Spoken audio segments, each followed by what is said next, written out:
You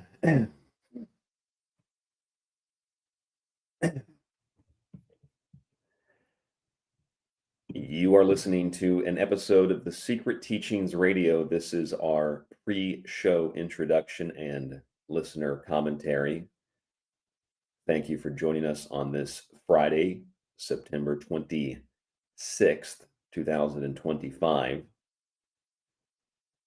This will be a shorter pre-show introduction, and then the main show will air here on various social media platforms. tstradio.info is our website. Gable@yahoo.com is the email if you'd like to contact the show. And for those of you who have never listened to the Secret Teachings before, can't state this enough times, but this show is not a YouTube show. This is not a X or a Facebook show. I don't stream to these platforms every day of the week. I do it once on Friday, and that is for listeners of the main Monday through Friday show. Show is Monday through Friday. We've been on a variety of networks over the years, and now we have an independent platform, which is basically just the internet. Although you do hear the show on Ground Zero Plus Monday, Tuesday, Wednesday, Thursday, and Friday as well. And there is a show archive on Ground Zero Plus. People get really confused. I understand. It's hard to keep up with. Most of you listen to a lot of different shows. And unless you're like a diehard fan, I guess, and even then, it's kind of hard to figure out from day to day where to get the next episode, I guess. People email me and say, I haven't heard your show for years after you got kicked off of X network. This just happened again last night. And I told the guy, I'm not sure where you've been, but we've been here Monday through Friday. I guess it happens with, national syndicated radio shows too in the United States. People get kicked off one network or get removed from a network, or some agreement runs out and people are just confused. Like, where did the show go? Still on the internet, still on podcasts, still on other, streaming platforms, or still on other terrestrial networks. So you have to constantly remind people, which kind of gets annoying. But if you're watching this now, the Secret Teachings is a Monday through Friday radio show. That's Monday, Tuesday, Wednesday, Thursday, Friday. And then we just do this video stream on Fridays for listeners who have been very kind to the show over the years. tstradio.info, like I said, is the website. All of our episodes are there. And if you'd like to contact the show, rdgable@yahoo.com. And like I said, this pre-show will be relatively short. I'll go to the chat room here in just one moment. Before I do that, I will show you the website for those of you who have never seen the Secret Teachings, never heard the Secret Teachings. Again, this is just a pre-show. This is our website, and you can click on the archive and get access to all the shows for free. There just are advertisements in those shows. Every episode has a new promo picture that I make every night. And then it goes into that archive, and then you can go and either listen to the free show, or you can subscribe to get access to the ad-free show. I also have all my books on the website. This is just for people that don't know. And then if you go to TST Radio on Spreaker or Apple, but Spreaker is the main one, the best one, I think. You go to TST Radio on Spreaker, you can find all the episodes. You can download their app. It's free. And that is another way to, one of the main ways to support the Secret Teachings radio show. This is also not I don't know what people think, but it's not like some secret society show. So the Secret Teachings doesn't mean that I have secret teachings. That one always gets me. No, I don't have secret teachings, but your show is called The Secret Teachings. Yeah, it's named after a book. That's all. It's named after a book.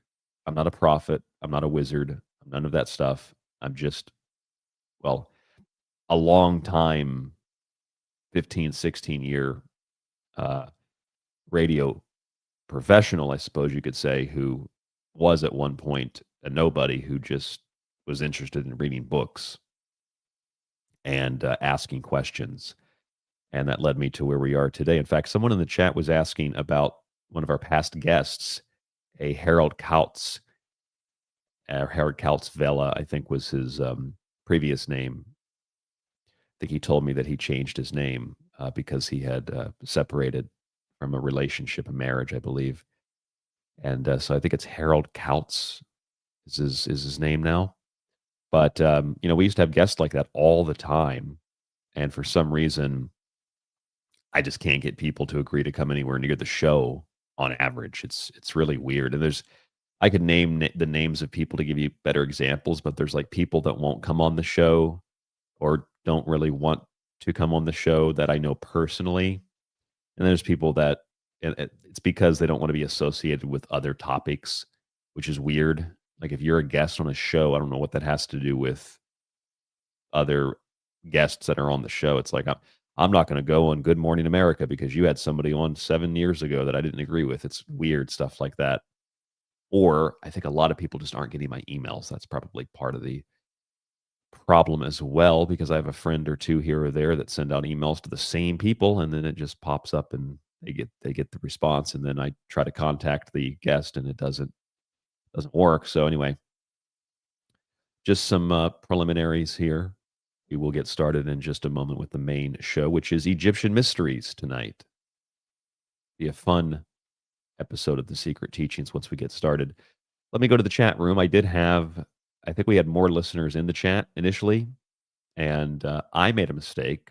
Not the cabal, not the deep state, not the secret societies and the alliance in space or whatever the hell these people are talking about nowadays. But I started the show without hitting the video button accidentally. So I had to recreate the stream for all of you kind listeners. So Mr. Neff is in the chat. Mr. Neff was not the first person here, but Mr. Neff is the first person here now because I had to recreate the stream. So thank you for joining us tonight. B. Kuna is here. Yeah, we are back. We're finally back after I made a little mistake, about 20 minutes late because of that. That is not something that I like, but we are here now. Mistos Dokos is here. Thanks for uploading the pre-made shows to keep our minds active. Yes, I was out of town for a few days. Some of you might not have even noticed that the shows were pre-recorded, so I missed some important stories, very important stories. And I'm not sure if we're going to talk about those things next week. I kind of get overwhelmed with so much going on. It's hard to pick a topic. And tonight, Egyptian mysteries stood out to me because I just went to an Egyptian museum. I'd never been to an Egyptian museum, never seen actual, quote, Egyptian artifacts. I say quote because some people think that everything in Egypt is manufactured, like there was no Egypt. It's a really weird conspiracy. They built the pyramids in 1987. It's like, how do you even address that?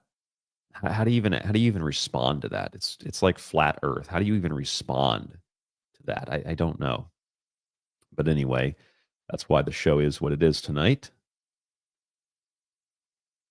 We also have new listeners trickling in as I speak, which is why I do the pre-show. It's nice to get people in the chat, get everybody prepped, mention everybody's name. Because like I said, this is an audio show. This is a show that is not really technically on YouTube or X or Facebook or anywhere else. So if I spend most of the show talking to people in the chat, it kind of makes the show not go the way I want it to go, which is more of like a presentation. Brendan Wallace here. Thank you, Brendan, for joining us. Thank you for jumping into the chat tonight. Livid is also here. Livid, thank you so much. Livid has tried to help with the Discord. We do have a Discord, and it is linked up under the shows, I believe, still on YouTube. If it's not, it's TST Radio Official on Discord. I have not had a chance to go through and really get that set up and running, but there are some people that have come to our Discord and followed, subscribed. I'm not sure how that works. I'm not a big fan of all this technology, quite frankly, but at some point it will be up and running. Blake S. from outside of Tucson, from Vail. Blake S., thank you for joining us in the chat. Although Blake is definitely telling lies. Ryan is the coolest guy on the internet. That is not, if you met me in real life, you would not say that. Well, maybe that's why you said the internet. Not in real life, but maybe the internet. Thank you for joining us from Tucson. No homeless people out where you are. That's fantastic because Tucson is a cesspit of stabbings and drugs and homeless, and well, that kind of goes hand in hand. I think Tucson went downhill really hard, really fast. I mean, it was always, it's the desert, but it was always a little bit, yeah. But that also gave it like a personality, like a book cover that's kind of bent a little bit, or there's a little bit of wear and tear. It kind of gives it a personality. Tucson's just a cesspit now. It's sad. Although places like, I guess, outside the city like that are still nice. Are some really nice parts of Tucson. All right, Edward Preston is here. Edward, thank you for joining us in the chat. Tim is also here. Yeah, Tim, the microphone, this happens like every other week. This time it was not my fault. I had everything set up, and then, you basically click, I don't know, you upload a photo, and the streaming platform wants to change all the settings every time I touch something on here, and so it kicked my microphone off and sent it over to the computer. Like, I don't change any of my settings. They're all the same settings every time. And if I sneeze or cough, it's like one of those old TV signals. If I move the wrong way, or if I decide to turn my head to the left, it changes the settings. And then, if people ask me, well, why do you're a radio professional, you don't know how to change the setting? No, I do. It's just everything's automated, and everything's like, it might even be voice activated at this point. I don't know. Everything's so technical that if you touch one thing, the whole thing messes. I just want one button that says microphone, one button that says video, and then I press the record button. I don't need 500 different options. It's just so overwhelming and so silly. But that's why sometimes I guess there was an issue with the audio at the beginning of the pre-show. Plugged in, everything's set up, and yet still have those technical problems. I guess that's just the nature of doing this anyway. Boomer Sooner, thank you for joining us in the chat. Boomer says, hello, Mossad agents in the chat. And I don't know if they're going to be here for this show, but they've definitely been here for previous shows, probably. Well, they're definitely on X. I've argued with them on X. It's a whole bunch of them. That's pretty much all my X page is. Yes, and Tim, I don't have the coat on today, and there's a reason for that. It's a little bit warm in here, and I refuse to pay to run the air conditioning, which is an amazing thing in Japan. It's like, it's okay to not run the air conditioner, which is amazing because, if you're in the US, if you don't run the air conditioner, people think you're weird. Your wife leaves you, but not so much in Japan. So I want to run the air conditioner, and it's a little warm. If my voice sounds a little weird too, it's because there must be a wildfire near here, and the window was open last night, and my nose is a little bit stuffed up because of the wildfire. You probably can't tell, but no coat tonight because of that. But I do have a nice new shirt. Nice new shirt. The People's Republic of CT of Connecticut. I listen every day on Spreaker. Well, thank you for listening on Spreaker. Really appreciate that. Leonard is also here. Hello, Leonard. Thank you for joining us in the chat. Matt Robinson is here as well. I think I'm doing well, Matt, so I hope that you're doing well and everybody else in the chat is doing well. B. Kuna, I already mentioned you. We get a second mention. Patrick Hartman, hello. Hello, Patrick. I'm clicking on all of these myself, so sometimes I click on the same person more than once. Patrick, hello, and welcome to the show. Thank you. Deborah is here. Hello, Deborah. Livid says the Egyptians 100% had dinosaurs when they built the pyramids. Yes, well, the dinosaurs actually built the pyramids. That's what my insiders have informed me of. In fact, you just broke the big news. Dinosaurs actually built the pyramids. More like a Fred Flintstone situation happening. Slide off the back of the, what do they call the long neck dinosaurs? Just call them long necks as a kid. Something nosaurus. Everything's a something nosaurus. So slide off of the long neck, and then you place the stone at the top. And that's what my insiders told me. Gabriella, thank you for joining us on the show. Gabriella said, hey, Ryan, I've never actually seen It's Always Sunny in Philadelphia, but since you always show clips, I picked up the seasons 1 and 2 DVD at Zia's. Finally going to start watching. Oh, well, I don't know your kind of comedy, Gabriella, but if you like those clips that I play sometimes, this is one of the best TV shows ever made, I think. It's brilliant, especially season 1 and 2. It gets pretty rough right off the start. They deal with abortion, racism, and my personal favorite, the Israel episode, which was like it's what 20 something years old now. It's now as relevant now as it was 20 something years ago. It's a great episode. That whole series is so great. I didn't like season 8 so much. I really didn't like the Jersey Shore episodes, but the rest of it's brilliant. Even the new episodes, 17 years, and the new episodes are still pretty spot on. You don't get Danny DeVito until season 2 onward, though. So the first season might seem a little weird. There's no Danny DeVito, but it's still good stuff. Vic is here. Hello, Vic. Thank you for joining us. Cindy is here. Hello, Cindy. Thank you for joining us in the chat. Dude Man is here. Hello, just listening to your show from yesterday, then jumped here when I saw you were going live. I always been interested. I have always been interested in ancient history. We all have keyboard typing issues. I do too. Sometimes I feel like there's a ghost in the machine because I'll type something and then like words get removed and people tell me I'm crazy. And then I've had other people tell me the same thing. It's like it removes words when you type it.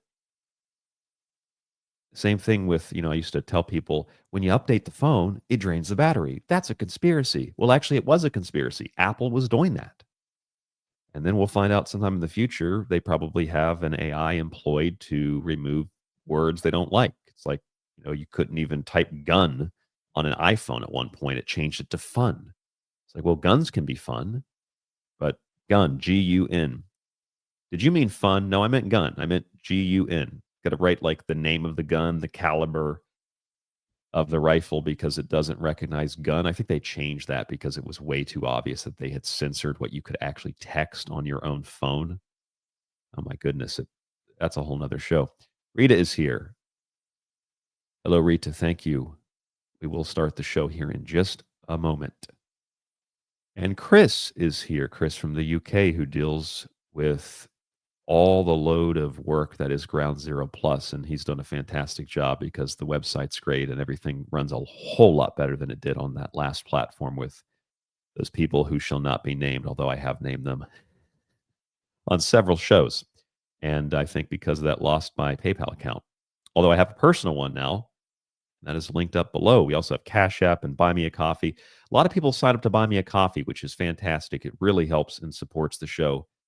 And I thank you so much for doing that. Those of you who have signed up to Buy Me a Coffee. It has, I think, grown by 4 or 5 people in the last week, which, is decent for the Secret Teachings because we don't have that massive advertising budget. But we have our good friend Gary signed up, Dean Walker signed up, and Landon signed up. I say Landon because a lot of people put someone, they don't put their actual name, so I just see the emails. Landon signed up. Thank you for becoming a supporter of the Secret Teachings on Buy Me a Coffee / Buy Me a Tea. I don't like coffee. / I think I changed it to Buy Me a Book. So Buy Me a Book. Although I have too many, so don't actually buy me a book, but you can buy me a book and buy me a coffee. Gets confusing, but just I guess people know coffee, so buy me a coffee. The links are below in the show. Thank you for supporting us in that way as well. Craig is here. Hello, Craig. It's funny, some of the profile pictures from people, they're just, to me, like I know exactly who that person is. Like I know Craig's profile picture, Mistos Dokos. Lori Ann is also here. Lori, thank you for joining us. I know Rita's picture. A lot of you are also listeners of the show for a long time too, so some pictures just for some reason stand out more than others. Corey McDonald says hello. The aliens built the dinosaurs. That is shockingly accurate. Yes, the aliens built the dinosaurs. Would you like to come on and talk about your inside knowledge, Corey? You can tell us about how the aliens built the dinosaurs and the dinosaurs built the pyramids. Rob Oz is also here. Brontosaurus. Yes, I think that's the long neck. I was going to say Bronchiosaurus, but I was thinking like bronchitis, neck, throat issues. I don't know if I'm mixing two things up.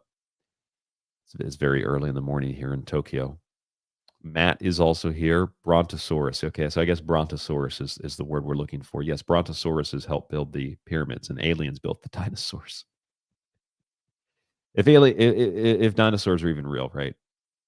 If dinosaurs are even real, I should do a show on that sometime because it is true. Most of the skeletons in the museums are not actual skeletons. Like I saw one of the only quote one of the only Tyrannosaurus Rex. What would you call it? Exhibits like bone sets, and they said in the exhibit most of these aren't the actual bones. It's mostly an artist's rendering of what we think it looks like using fake bones. And so I understand, based on some real bones they find, then they put the thing together. So it's like, you know, partly real, partly not. And I lean in the partly real, partly not. And I would just like to see the actual evidence rather than an artist's rendition of what it's supposed to look like. Um, but I think that's what causes people to react and respond in the way that they do, which is they must not be real at all because they fabricated. But it's also not a secret too, because that event I went to in Boise, Idaho, yeah, they had the T-Rex, but they also told you when you walked in, like it's 60% not real or 40% not real, but the rest of it is. So like what's the conspiracy there? They're lying to us halfway. Is it even a lie if you tell people at the door, hey, half of this is not real? So I don't know. That's a very, very black and white area, I think.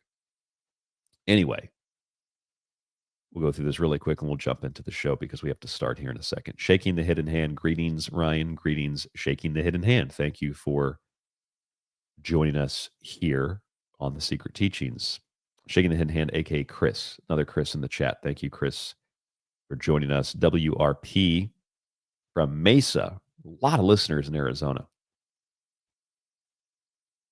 Juicy Smollett's Noose. Dave Chappelle. This French actor, Juicy Smollett. We knew this man was clearly lying. Good to see you live. Thank you. Well, good to see you here tonight. Thank you for joining us. Did I mention Blake S? I already mentioned Blake. Thank you for joining us, Blake. Tucson area is great as long as you don't live in the center of the city. Oh, that's true. You don't live near 22nd Street. I mean, 22nd Street literally looks like it looks like a group of people that just survived some catastrophe. People are all strung out. Everybody looks like they're sick and beat up and bruised and tattered clothing. And it's like Fallout without the bombs, except maybe the bomb was heroin or something. But yeah, downtown is a dump. That's where all the liberals in Tucson like to hang out. Is it 4th Street? Oh, look at the art here. Oh, look at the small business. It's so wonderful. And it would be wonderful if they also didn't vote to let people take dumps in the road and do drugs out in the open. It would be a wonderful place. But how many times I got in a fight with people downtown Tucson? This guy kept asking for money when I go into the co-op. Man, can you a dollar, dollar, dollar, dollar, dollar? It's like Portlandia. Can we get a dollar, a dollar, a dollar? It's so true. And I finally let the guy have it. I ripped into him, let him have it. And then he tried to attack me, and I had to show him my gun. And I remember there was this right outside the co-op on 4th Street. I think it's 4th Street, downtown Tucson. And there's a liberal guy standing there, clearly liberal. I knew he was liberal. I'm not a conservative, by the way, but this guy was super liberal. And when this guy who was trying to get money out of me approaches me directly because I had some choice words for him, I said, "Do not come near me. I'm armed." Never pulled the gun because I'm not irresponsible. And then he tries to spit on my car. And I told the guy I've got a gun, back off. And the liberal guy has just a breakdown and takes the side of the guy who's trying to assault me. I don't know what is wrong with these people. They are really mentally ill. Really mentally ill. He just needs $1. It's like, well, then, sir, you give him $1. You give him $1. I'm not giving him $1. And he just tried to physically assault me, taking the side of the criminal. Yeah, Tucson would be nice if it wouldn't be for those scumbags. Danlet is here. Thank you for joining the show. I think Danlet is a new, maybe, listener. Real quick, we're going to start the show in just a moment here, 2-3 minutes. Mistos Dokos, any updates on the new book? Yes. No release date, but updates. Friend of mine, good friend, Joseph, is doing the pre-read, and it's a lot longer of a book than I expected. So once the proofread from Joseph is done, and if he's listening to this, I don't mean that to pressure him, but once it is done, then I will double check the formatting, and then it's pretty much ready to go. I just have to know the exact length of the book so that I can create the cover file. I don't want to create it and then have to go back and change it again. I just want to do it one time. So once the proofread is done, I'll create the cover, and then it'll be for sale immediately. I really would like it to be out by Hanukkah. I'd like a Hanukkah release. That would be cool. But hopefully by the end of the year. Preferably before the end of the year. Hopefully within the next month, but it takes a while to do the editing. And I'm just grateful that someone is willing to do it. So Joseph's listening. Thank you so much for doing that, Joseph. All right, really quick, I will scroll down. I'm way behind in the chat. I know that. James Jones, hope you had a good Rosh Hashanah. Oh, you know me, of course. I celebrate all the Jewish holidays. Actually, it kind of makes me mad because I've celebrated Ramadan before. I probably would celebrate Rosh Hashanah if I wouldn't have had, at every stage and step of my life, Jews who hated me for asking questions. I mean, it just kind of turns me off to the whole thing. I mean, Jewish mysticism, like Christian or Muslim or any mysticism, I use the three main Abrahamic religions because they're the big ones everybody knows. But I would celebrate a Jewish holiday. I would do more shows about Judaism. It's just like when you go to film school and you got a Jewish guy in your class who just constantly tells you he's Jewish, and I didn't understand the context of that. And you're like, that's weird. And then when you ask questions about history, he gets upset and you get called these names, and you're really young. You're like 18 years old and you have no idea what's happening. And then when it happens again and again and again throughout your life, you're like, well, fuck these people. I don't want to celebrate or even have anything to do with their holidays. So if I wouldn't have been attacked throughout my entire professional career by Jews, I might actually celebrate Rosh Hashanah. Seriously, I might, but it seems to be they don't like me that much. So fuck them. That's the bottom line. All right. I think that I'd like to get through a show without mentioning that, and hopefully we can do that tonight. Although the Egyptians, didn't the Egyptians enslave the Jews or something? That's actually a really fictitious kind of a narrative. It really is, because it's way more complicated than that. But who the fuck cares? Because whoever has the motive and the money to push a narrative, that's what it's going to be, and people are going to believe it because that's their little cult belief. And yes, Mistos Stokos, that was hilarious and classic. People walking out of the UN when Baal, the demon, was speaking. I love how I can say that, and I just automatically know that people think he must be a liberal. But he also said he had a gun. He also said that he's not a conservative. So what is he? Human being. Human being. Human being. That's what I am. Alrighty, let me take off the banner. We'll stick up the presentation pre-show banner. I will put up on the screen the show title tonight, which is Egyptian Mysteries. And we will start the show right now. tstradio.info, Spreaker, Apple, etc., etc., etc. Please support the show. Cash App, PayPal, and Buy Me a Coffee linked up below. Grab a book, subscribe to the show on the website, or please continue to listen on the free platforms. This Friday show is just for listeners of The Secret Teachings. This is not our show. This is like a special edition of the show for people that support us. although it's free to everybody. And hopefully we'll make some new listeners tonight. Although the YouTube does not like us, so they really push us down in that feed, really, really far in that feed. I don't pay them either, so that's part of the reason. All right, let's play the intro, and we'll get started with the main show tonight.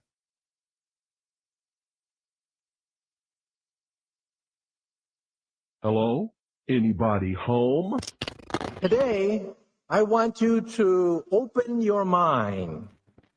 I've almost come to the conclusion that the story is so damning that the mass of people can't deal with it. We are in process of developing a whole series of techniques to get people actually to love their servitude. We face a hostile ideology, global in scope, atheistic in character, ruthless in purpose, and insidious in method. For we are opposed around the world by a monolithic and ruthless conspiracy that relies primarily on covert means for expanding its sphere of influence. To change the minds and the attitudes and the beliefs of the people to bring about one world socialist totalitarian government. The potential for the disastrous rise of misplaced power exists. It has patterned itself after every dictator who has ever planted the ripping imprint of a boot on the pages of history since the beginning of time. If you can get people to consent to the state of affairs in which they are living, then you have a much more easily controllable society than you would if you were relying wholly on clubs and firing squads and concentration camps. Tools of conquest do not necessarily come with bombs and explosions and fallout.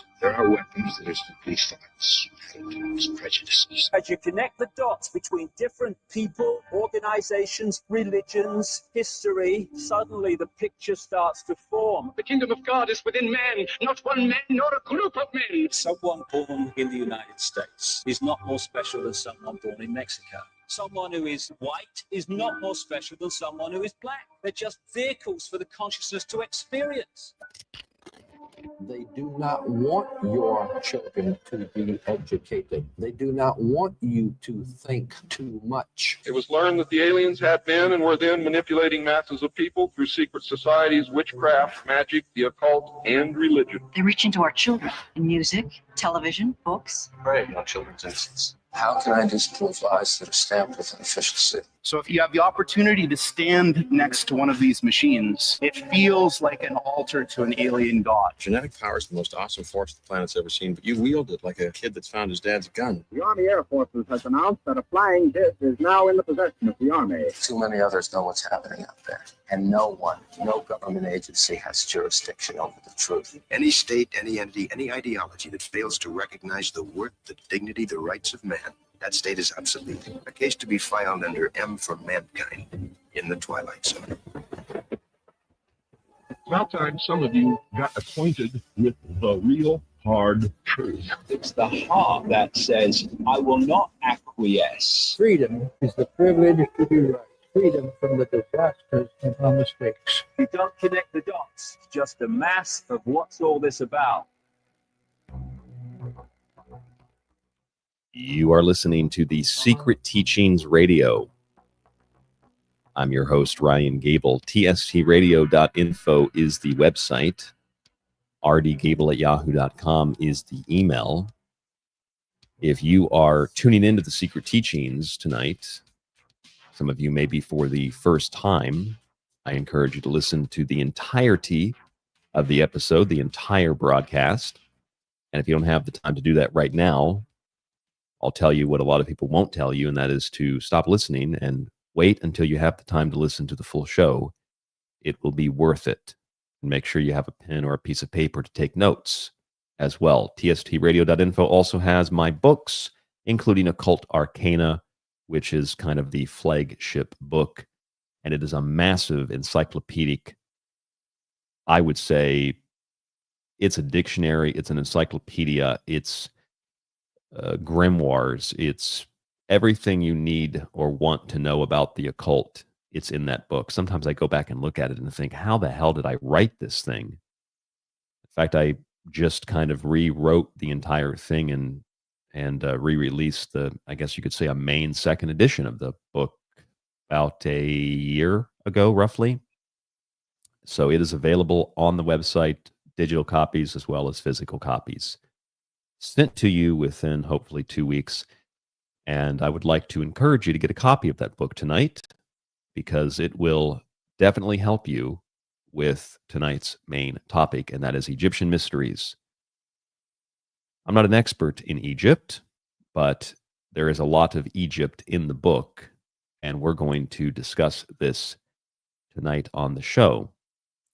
Also, quickly, if you have bought me a coffee / bought me a tea / bought me a book, it's all the same thing. I just don't like coffee.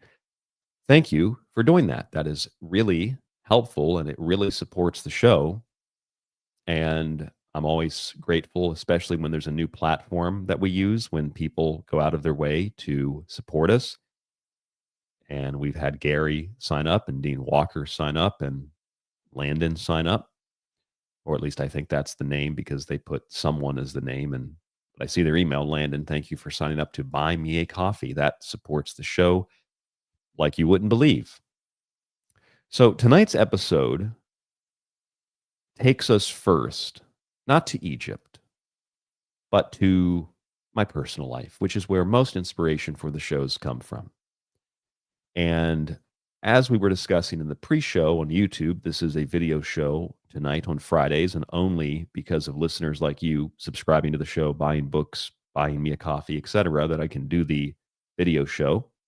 So I'm talking to two audiences. I'm talking to the main audience on audio, and then I'm talking to some of you are still part of the main audience, but you're on YouTube tonight. That's why we do the pre-show for the free show on Fridays. Anyway, though, I try to start out with a story that justifies the subject, because I think it's important to have a narrative and a baseline. And so I am, as most of you know, I am not a big fan of technology. I'm using it right now, but maybe the better way to say this, I'm not a big fan of technology that is forced upon me. I don't like receiving bank cards where they don't ask my permission to change my card to a microchip that won't work when I go to use it. And then they tell me, we'll swipe it, and you swipe it, and the system says, no, you got to use it as a chip. And then if you do that 2, 3, 4 times and then say some ritual prayer, maybe they let you swipe it. And I remember my bank actually sent me this new card 5, 6 years ago, and it says, thank you for signing up for this new card with this microchip. And I said, I didn't sign up for this. I contacted the bank. Oh, you were opted into it. It's like, so I was forcibly opted into this. I wasn't allowed to make the choice.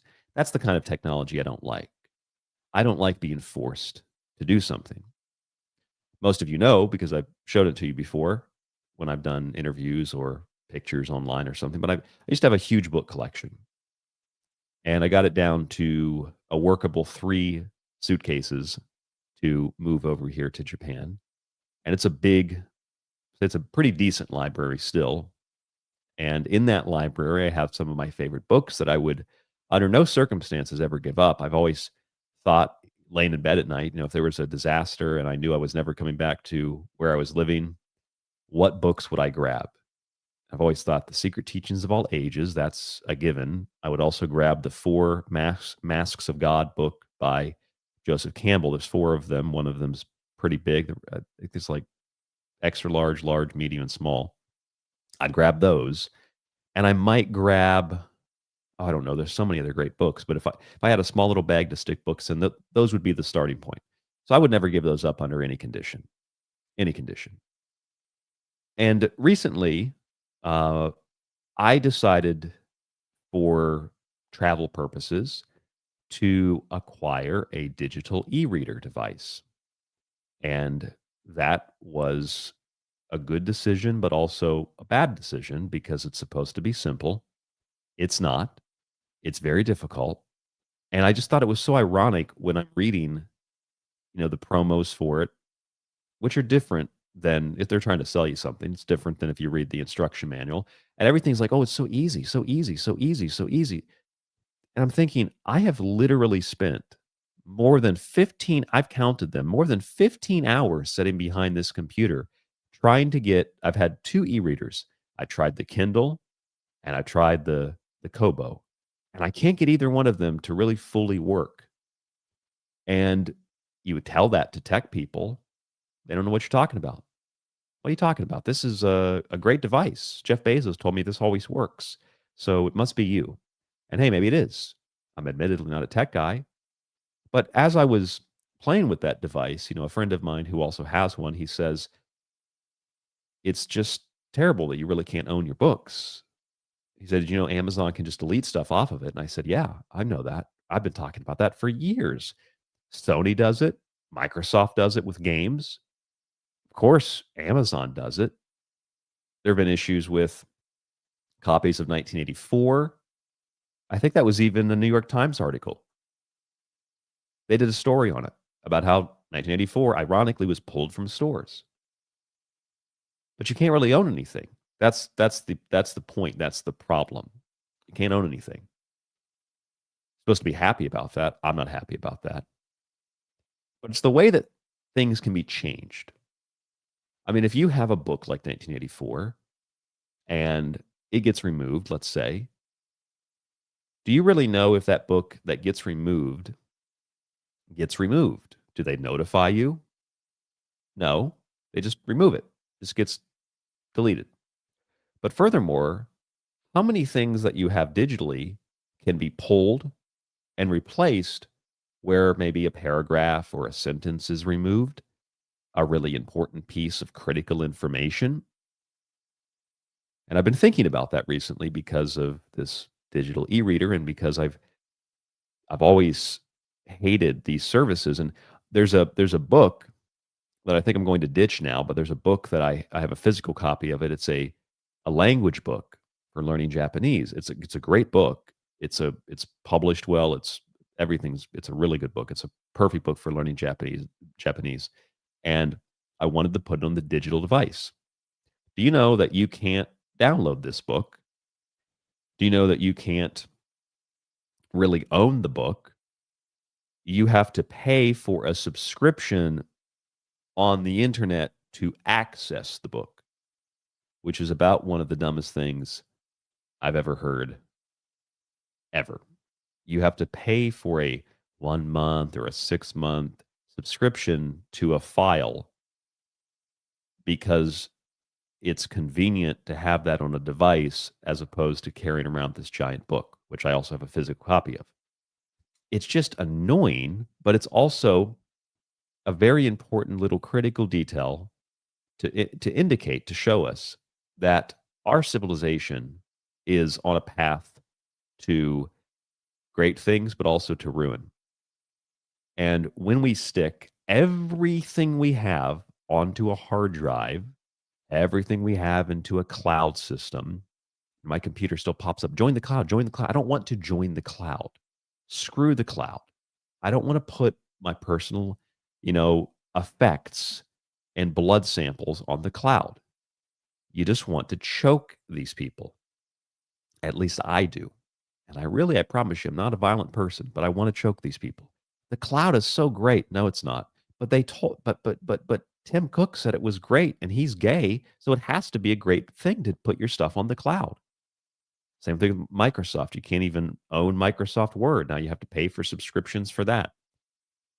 So the point is, if things can just be removed now, today, from your device, and then fast forwarding into the future, what exactly is going to be found of our civilization as we transition and parlay into the Egyptian mysteries? What will be left of our civilization, folks?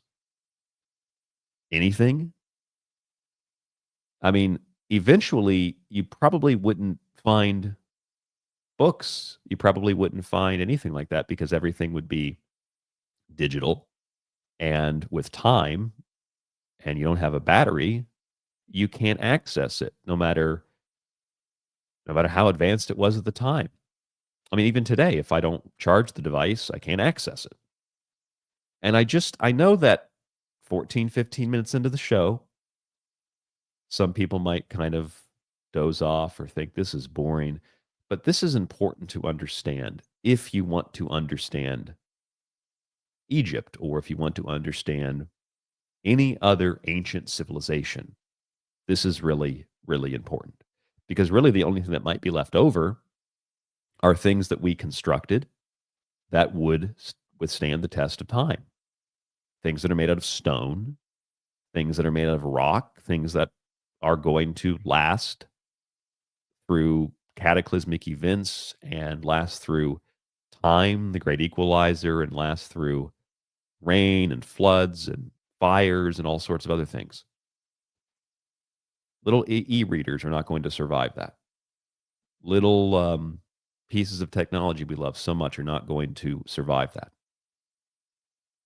I see a listener in the chat who said, I believe this is Chris in the chat, the USA is doomed. Well, yeah, but look, it's not just the USA, it's the whole world. And you want to see technology, you come to Asia. Asia makes what we have in the United States look primitive. Especially if you go to one of these Japanese stores, a Yodobashi camera or a Bit camera. Holy hell. I mean, these places are like, it's really something that I can only use the analogy of like it was an alien planet. Because, you go into a store in the US and there's like 3 options and all of them, you have no customer service. And I mean, here it's not like that. Here there's like an entire store built into a store, on top of a store, and it has like 1,000 options for everything you want. It's really fascinating. So over here in Japan, it's in terms of doom, it's way worse over here. I mean, it's great, but it's also way worse in terms of what the future holds because none of that stuff is going to hold up to the test of time. It just won't. And so if that can be just in real time, if something can just be deleted, what does that tell us about the past? And if in time, a lot of things will go missing that we have, all this great literature and history books. And I downloaded some of the Joseph Campbell books last night. I own a lot of them already, the physical, but I had to download the digital copies because once you buy something, you got to buy it again. That's the model. I do the same thing with Occult Arcana, my book. And so I bought these books and I'm thinking all of these Joseph Campbell books, or most of them, are really important for every human on planet Earth. It doesn't matter if you live on an island in the middle of the ocean or if you live in the center of Europe or you live in, the Antarctic area. It doesn't matter where you live. Like these books are instrumental for understanding who we are as people, cultures, religions, myths, folklore, etc. And if we just lost Joseph Campbell, just gone, there was no Joseph Campbell. I don't know if a lot of people would understand, and including myself in the past, I wouldn't have understood how instrumental Joseph Campbell's work was to understanding human civilization. A better example would be Star Wars. Like, you understand that Star Wars literally was only Star Wars because of Joseph Campbell. I believe George Lucas was a student of Joseph Campbell. So this is, and by student, I mean a follower, learned from him. Yes, I see in the chat Carl Jung as well. Just those two guys. If Carl Jung disappeared, if Joseph Campbell disappeared, and we could say this about a lot of people, we would lose, just in their work, we would lose, it's beyond comprehension, the understanding we would lose for the world, for our cultures, for the body, the brain, society. There's a lot of working parts in human civilization.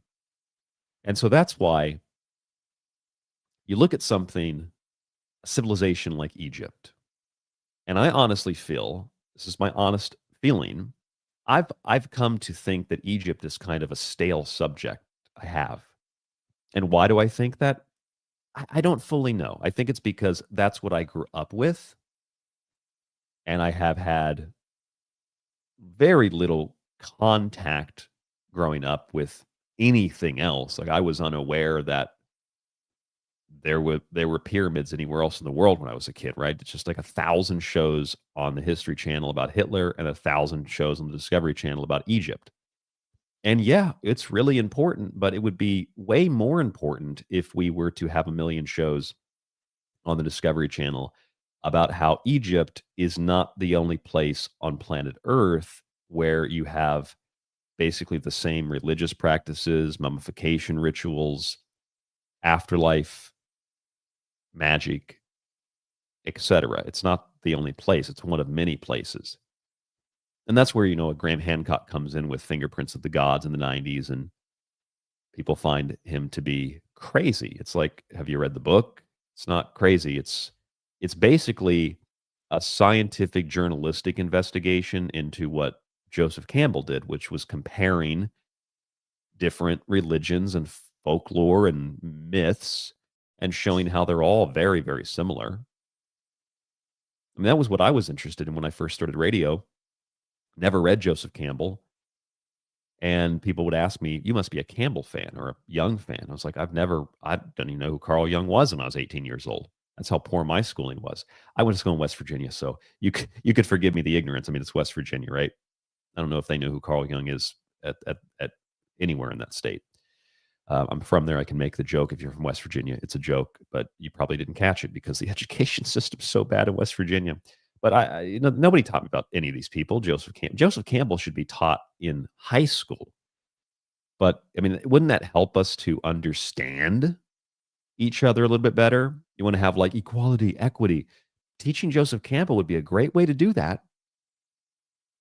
Would be a really great way to do that. But of course, school is modeled after that episode of King of the Hill where I think it's the state, they send this like equity expert to Bobby's school, and everybody's getting along fine.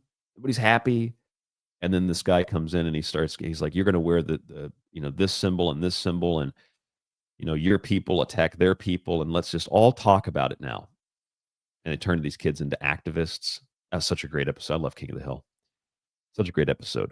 But that's basically what it is. If you were to teach Joseph Campbell, on the other hand, should be a high school class. It really should. It should be incorporated into the curriculum. Although some people think he's crazy. It's like, I don't know what's crazy about just recording myths. Like, that's somehow crazy. But if that was taught, you would create and would foster a much more, quote, inclusive, equitable environment. Because it doesn't matter where you're from. You'd be like able to recognize before you become an adult that your culture is pretty much the same as every other culture. You just call things by different names, and there's different ways to say them and write them, and it's all the same. It's all the same thing. I mean, that might be oversimplifying it, but it's pretty much all the same thing. But it's not taught in schools. Now, Jung, maybe a little bit, but most people don't know that Jung was also very much into the paranormal. And of course, if you learn anything about Jung in any educational institution, they don't teach you that. They don't teach you that this guy who's like the father of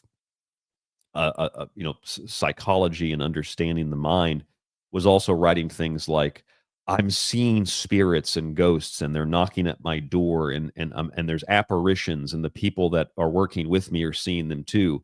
That just conveniently gets left out of the college education, doesn't it? When you do learn about Jung, because that would discredit, and they're powerful people that have been able to use the Jungian model for bad things.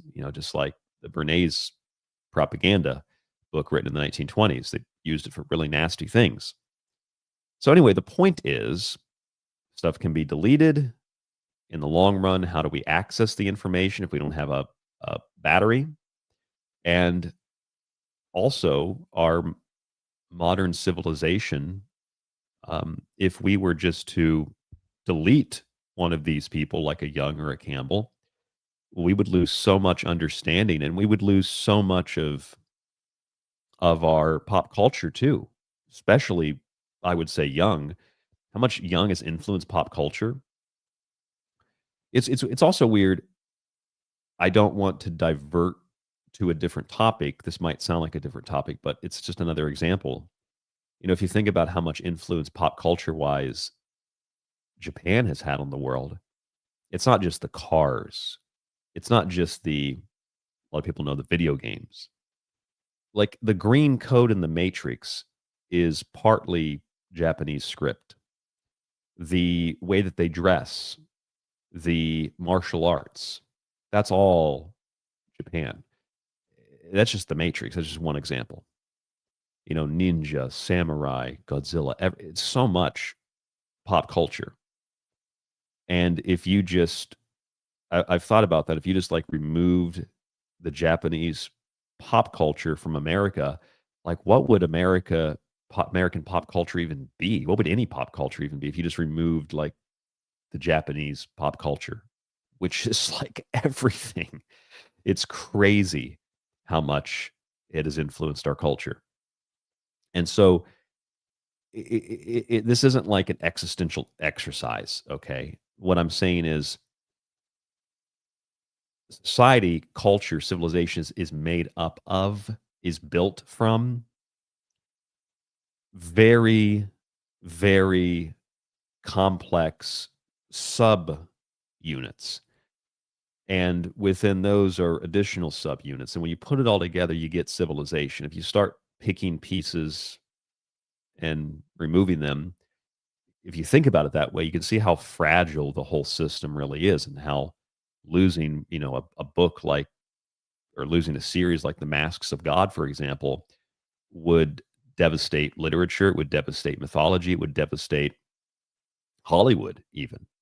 I mean, you know, like most movies are based off of the Jungian and the Campbell, you know, baseline, the narratives, like the Jungian archetypes and the Campbell mythology.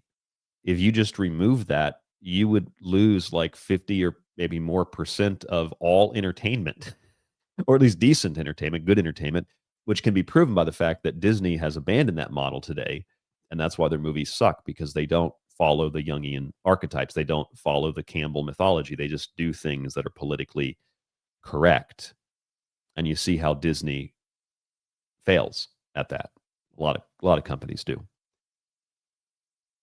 So if you relate that to history, and I talked about this maybe last night on the show too, maybe I mentioned it on our Nightmare at the Museum show, but if you just stripped, just think, this is the way that I think about it. If you just think about the idea that if you were to look at what you have in your kitchen right now, like as a cooking utensil, and by some chance, a fork survives the apocalypse, and archaeologists are looking at that fork in the future. I think I mentioned this because there was just a full dining set with like a cup and bowl and all that found somewhere in Turkey. It was one of the first ever, one of the very few first full dining sets that were ever found. It's several thousand years old. But if you just had archaeologists looking at a fork, I mean, how much can you really ascertain about the people that use that fork? Very little. In fact, if you found that fork in Asia, you might have no idea that people would use chopsticks.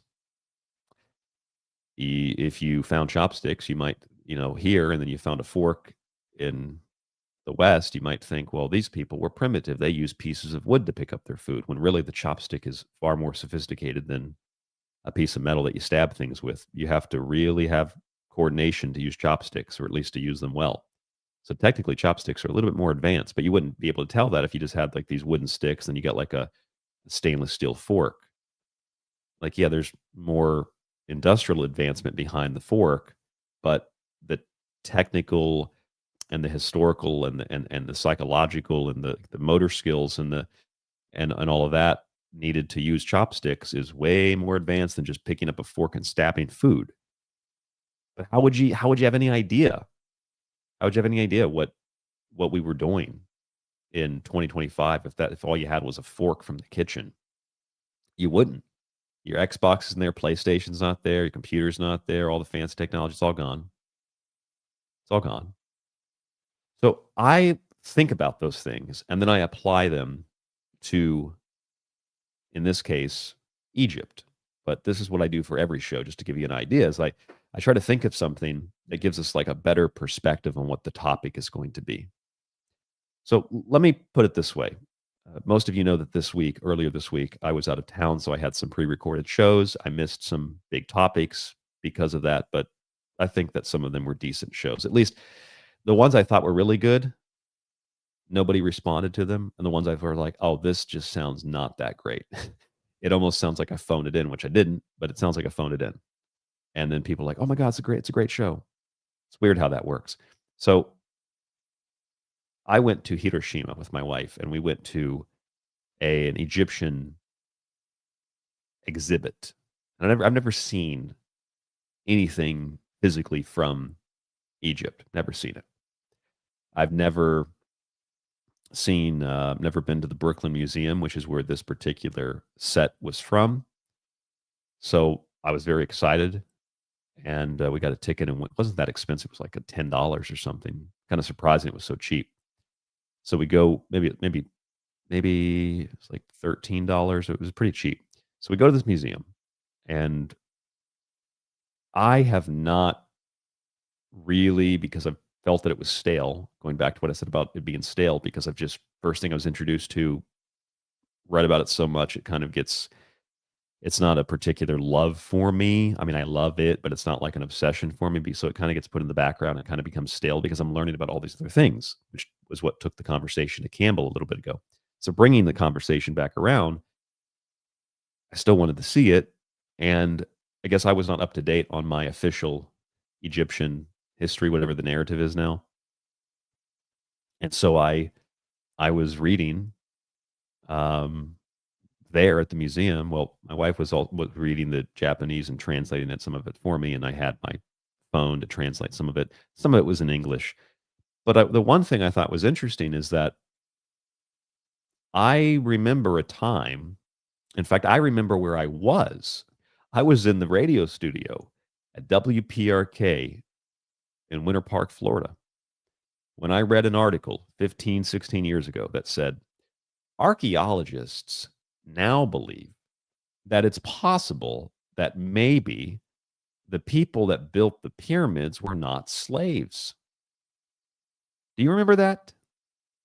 Do you remember before that?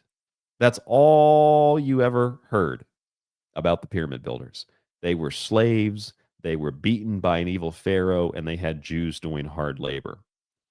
That's, in regard to the pyramids of Egypt, not accurate, because at least the Great Pyramid and the two subsequent pyramids on the plateau, those were not built by slaves. Those were built by people that were, and I remember this article, paid in oils and spices, which, to us is something we throw out when it goes bad and we forgot we had it.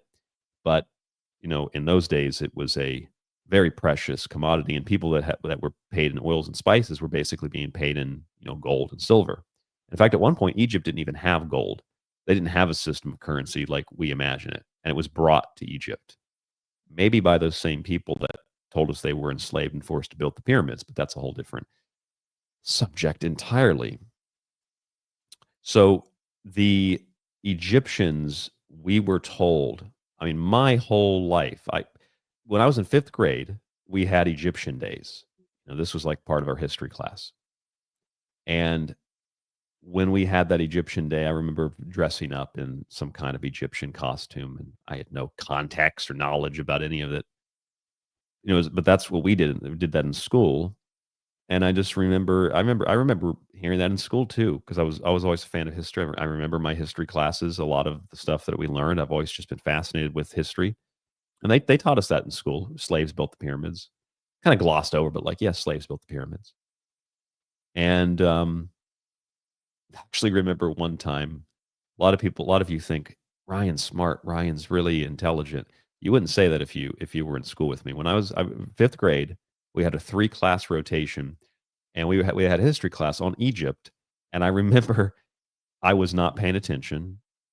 It's horrible kid, not paying attention. And the teacher said, "Okay, so Ryan, you want to come up?" It wasn't even me goofing off with other kids. I was just like not paying. I was like, "This is boring." I was falling asleep. Teacher's like, "You want to come up and answer the question?" So I was forced to go up and answer the question. I remember she said, "What makes the Nile River so, important?" I just went, I literally, I'll never forget this. It's like a core memory. I said, it goes up this way. And she's like, that's right. It flows in that direction. I guess you were paying attention. And I was like, yeah, that's right. It was that's what I meant. Just never forget that. But that was like one of the Egyptian classes. I think it was the same one we had to dress up like an Egyptian. And Misto Stokos in the chat said, did you walk like an Egyptian? No, I didn't. I walked. I think that was actually the day I was in a car wreck before school. So I walked like I had severe back problems, which I still suffer from today. And would have been nice to get some kind of medical assistance, but the person that hit us was a Christian, and we can't sue Christians, so I have to suffer with everyday back and neck pain, thanks to Christ. Thank you, Jesus. I appreciate that. Could pray to Christ, but Christ apparently wants me to suffer with neck and back pain because we can't sue his children. Personal issue, we move on from it.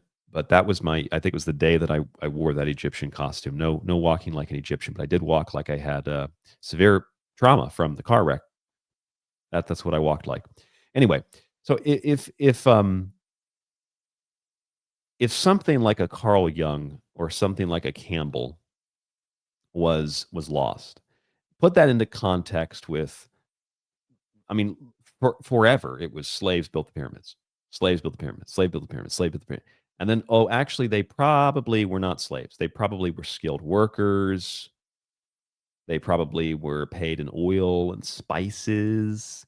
These people were probably not slaves.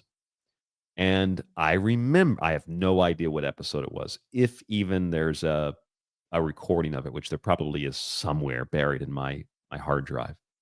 But I remember very vividly reading that on air and being told that I was wrong. It's like, well, it's not really me saying that. This is like archaeologists saying it, but okay, I guess I'm wrong because I read an article of what someone else said.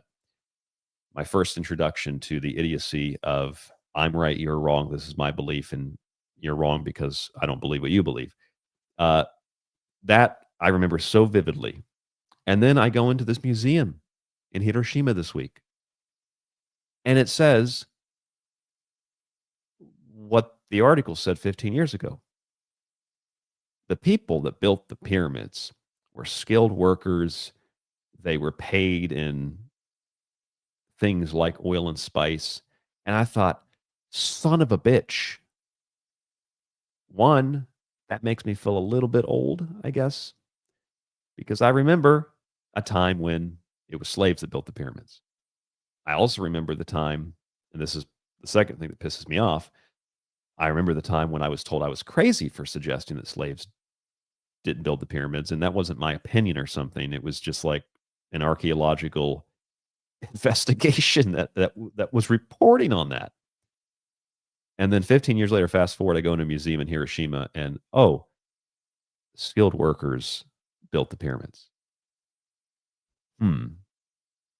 Now, I don't want to discuss this because it's irrelevant to the show. Well, I mean, it's relevant, but it's irrelevant because I'm going, you know how I am. I'll jump off into the deep end. But they've told us that the tribe of Israel built the pyramids, and they were whipped and beaten and treated poorly and they were slaves. That whole narrative falls apart. That whole like Prince of Egypt bullshit falls apart.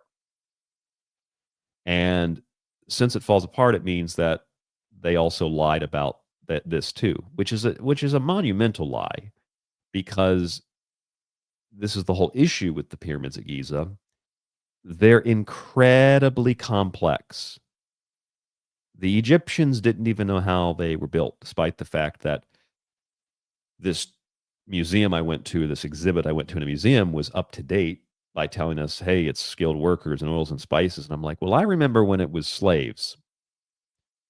And then we get, into the exhibit a little bit more, and they tell us, in the exhibit, they're still in that old archaic mindset.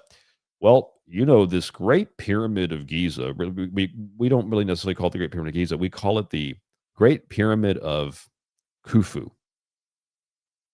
I looked over, I had the translator, but I looked over at my wife and I said, they say Khufu built the pyramid, but see, the thing is, they don't actually have any evidence of that. The only evidence they have is the main and I even questioned myself. I was like, did I tell my wife that correctly? Was I Was I wrong in remembering that? And I wasn't, because I looked it up, and it turns out the main evidence they have that Khufu built the pyramid was graffiti that someone had scribbled across one of the chambers inside, and which was found in 1837.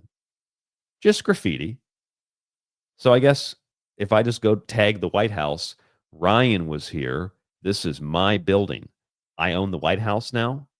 I mean, that is literally the foundation of the "we know who built the pyramid" narrative. Yeah, so one of the workers basically tagged the inside of the building. Really? That's your evidence? Well, if that's what it takes to take possession of a property, I mean, it's going to change the whole real estate market. You could just scribble something, this is my house now, and you're in. And that's actually the basis of the whole Khufu built it. And I looked more into that. And they say that Khufu's name was written in hieroglyphics as part of the graffiti. There's also, I guess you could call them artifacts. There's excavations around the Giza plateau, and there's like tools and seals and pottery from Khufu's 4th dynasty, Khufu's time. Which again is like you, using the house analogy, you go into the house and you buy this house, and you hoard stuff for years. You've got stuff in the basement, you've got stuff behind walls, and then you die and they clear out the house. You didn't build the house, you just took possession of the house, but you left a bunch of stuff there. And then in the future, someone goes through the house and finds, something, a newspaper, and we know that this old lady Ethel, who was a hoarder, she must have built the house because she left a newspaper behind. I mean, I get it. I understand that that's a logical, I mean, it is illogical, but it's like a logical assumption for mainline archaeologists who are trained to not question narratives. And you got to do it by the facts, which is kind of ironic, because if you did it by the facts, you really wouldn't have a narrative at all, because you'd say logically, rationally, objectively, finding a newspaper that somebody left behind in the attic is not proof that they built the house. That's just utterly absurd. I believe there's also the main argument. So there's graffiti and there's some artifacts, which don't say that it's just like people were working there at the time. But it also is argued by archaeologists. Again, I looked this up after the museum. It's argued by archaeologists. This is the best one, maybe better than the graffiti. It's argued that Khufu built the pyramid. We have some scribbling on a wall, but also because there's no contradictory evidence. Great.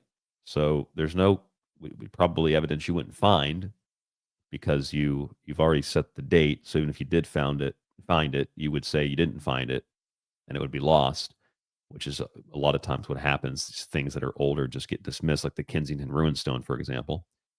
But the thing is, like, because it's like, here's my theory, and because no evidence has disputed my theory is right.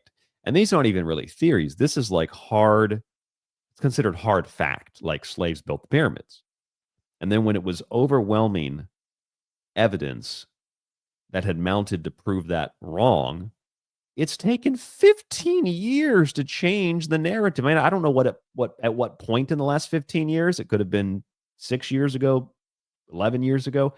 But at some point in the last 15 years, we've gone from, if I put on a test that slaves did not build the pyramids, I would flunk the test.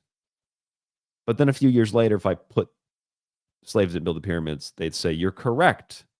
You get a gold star. You get a smiley face sticker.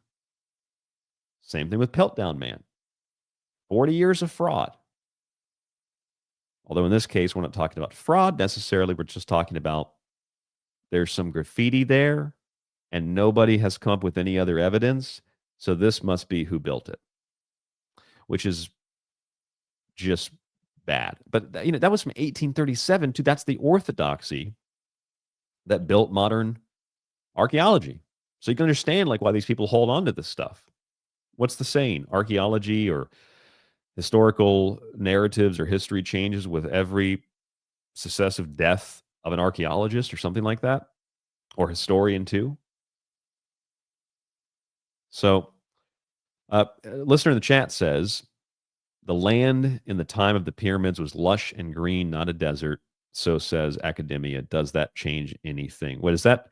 Is that an official narrative now? Because I remember when people suggested that it was actually lush and green at one point, people were saying, no, that can't be true. It's a desert. It's like, well, we're not talking about last year. We're talking not even 1,000 years ago. We're talking a long time ago, a really long time ago when it was lush and green. And this is the Robert Schoch work, was 11,000. It was like Younger Dryas period.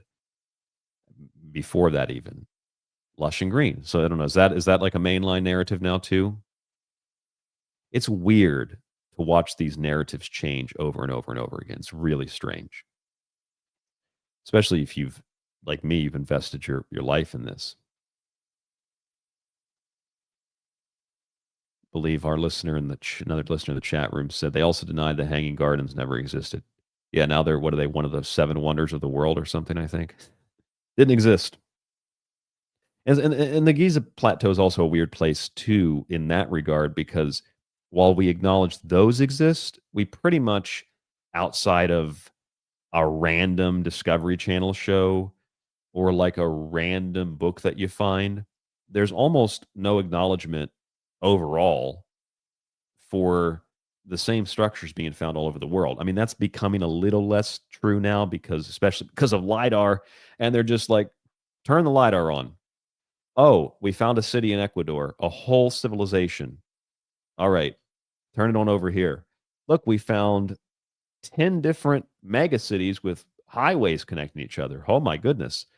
So I guess there were civilizations in the Amazon that were very, very sophisticated, not just the ayahuasca, but also, which is the chemistry and the pharmacology, but also the terra preta, which is like the never-ending soil that just regenerates even after all these years. It just regenerates, and you can put some of it on soil that's not very fertile, and it will fertilize the soil.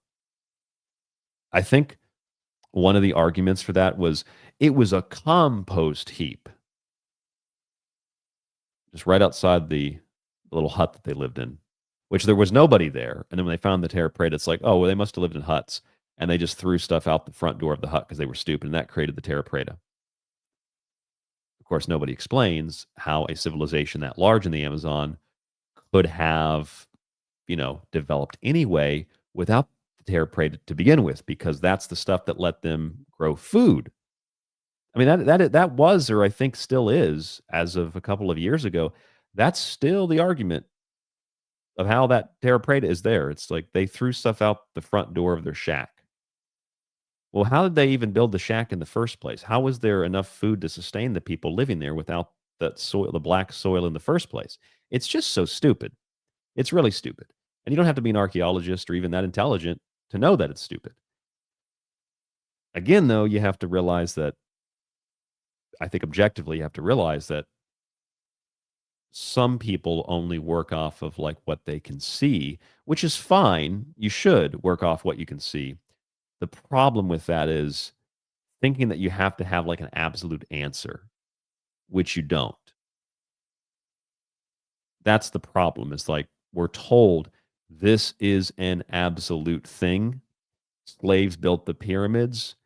And then 15 years later, I go into a museum, an exhibit in Hiroshima, and they tell me, oh yeah, they didn't build the pyramids. It was actually people that were paid in fine spices and oils. You're like, no, wait a second. I passed a test in high school because I said that slaves built the pyramids. So I got that answer wrong on the test. If I would have left it blank because we didn't know, I did stuff like that in school too. I'd write like Jesus because they would tell us, I went to a Christian school, Jesus is the answer. So I put Jesus, and I was a real asshole in school. Jesus is the answer. 17 times 245. Jesus. Who built the pyramids? Blank. You don't know. I got the question and the answer correct. I was a sarcastic asshole back then too. I just wasn't refined at the time. Anyway, yes, in the chat, I see someone asked about Troy as well. Yes, Troy was also a myth until that was found.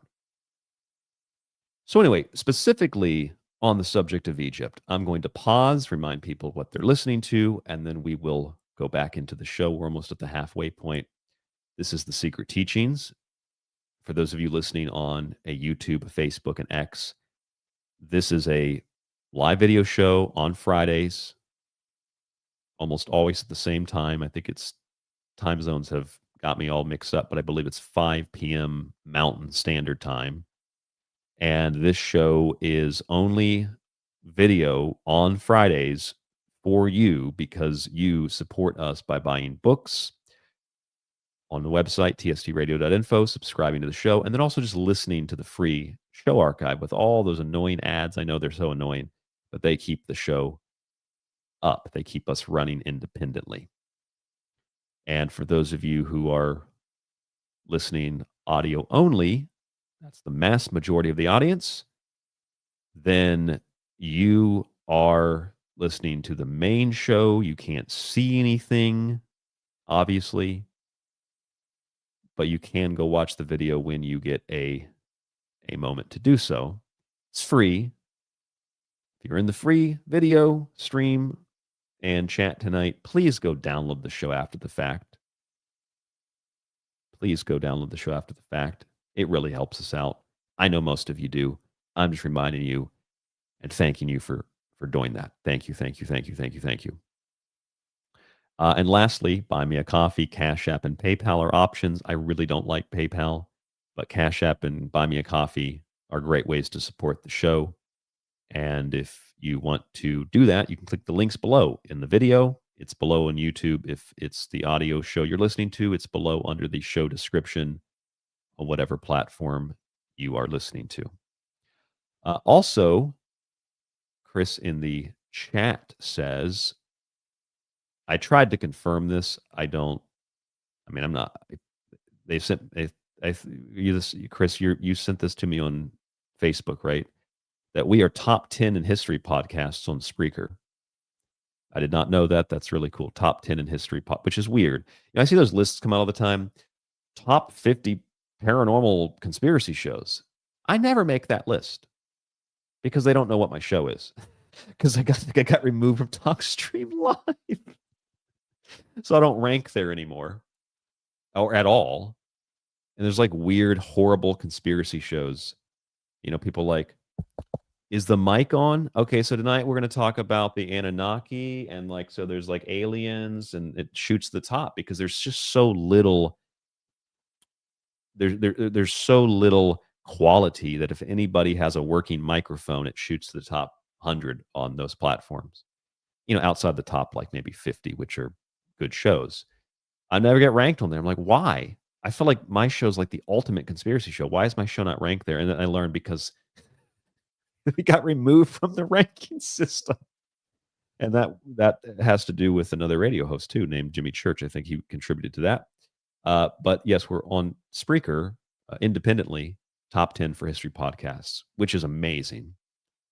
I guess that's because I learned the reason for this is because the show is set to history on Spreaker and there's not a conspiracy option. So I guess it throws us to the history section.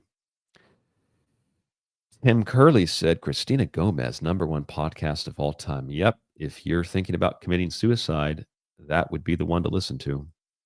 Well, that's pretty harsh. Heather Wade would be the one to listen to if you're thinking about committing suicide. It'll really convince you to leap, jump. Christina Gomez you need to buy plaster if you listen to that show. Plaster? Why would you buy plaster?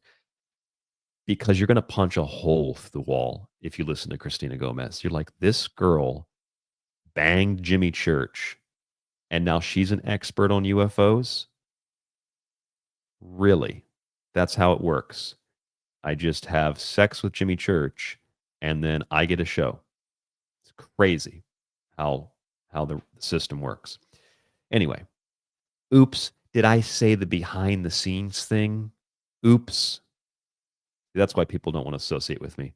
Ryan can't keep a secret. Well, it's not a secret. It's actually pretty well known. It's just like he's a scumbag, and if you bang people in the industry, like if you're Richard Dolan's wife, you have sex with Richard Dolan, and then you get a speaking engagement on remote viewing.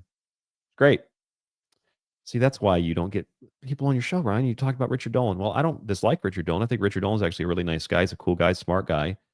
He's also blown me off like half a dozen times. But that is what happens. You know, you have sex with David Wilcock, as Elizabeth did, and then she gets a speaking engagement. And then you have sex with Richard Dolan, and you get a speaking engagement on something that you know nothing about.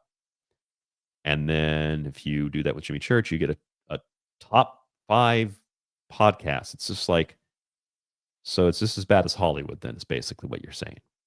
Okay, anyway, let's transition to the Egyptian mysteries, or transition back to the Egyptian mysteries. So, as I said, I went to this museum, and I want to show you, this is video, and for those of you in audio, remember you can watch the video for free, but even if you're not listening on YouTube right now, you're on the audio version, please listen to the full audio show and then check out the video a little bit later, because if you just cut and run now, we lose the ad revenue.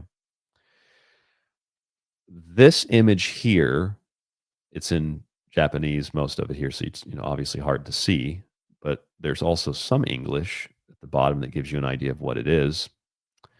This item here, number 9 in the museum, and these are, I was allowed to take these pictures for the record. They let you take pictures of these things. The scribe's palette and reed pens. I had never seen those before, but these are what a scribe would use to write. And the reason I'm showing you this picture, and I'm going to show you some other pictures, is because I've never seen this stuff before, and seeing it up close made me reappreciate Egypt. Because when you see this stuff up close, and maybe some of the pictures might do it justice. You see it up close and you think, like I did, maybe you think this is what I thought. These people really were very sophisticated, very advanced. And not only very sophisticated and very advanced, like really, really, really sophisticated and really advanced. It took what had become for me a stale topic, because I just talked about it endlessly over the years, to like a renewed interest. And as I'm looking at this stuff, I'm thinking, if I went back to the first time I learned about Egypt or was fascinated by some of this stuff, seeing this in person,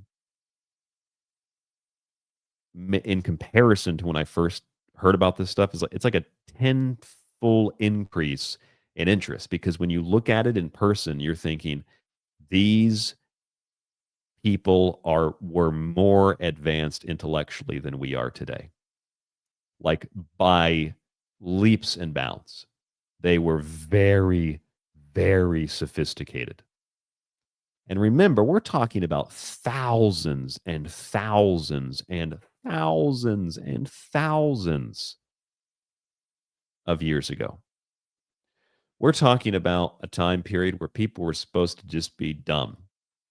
And they were supposed to be, very primitive. But obviously they weren't.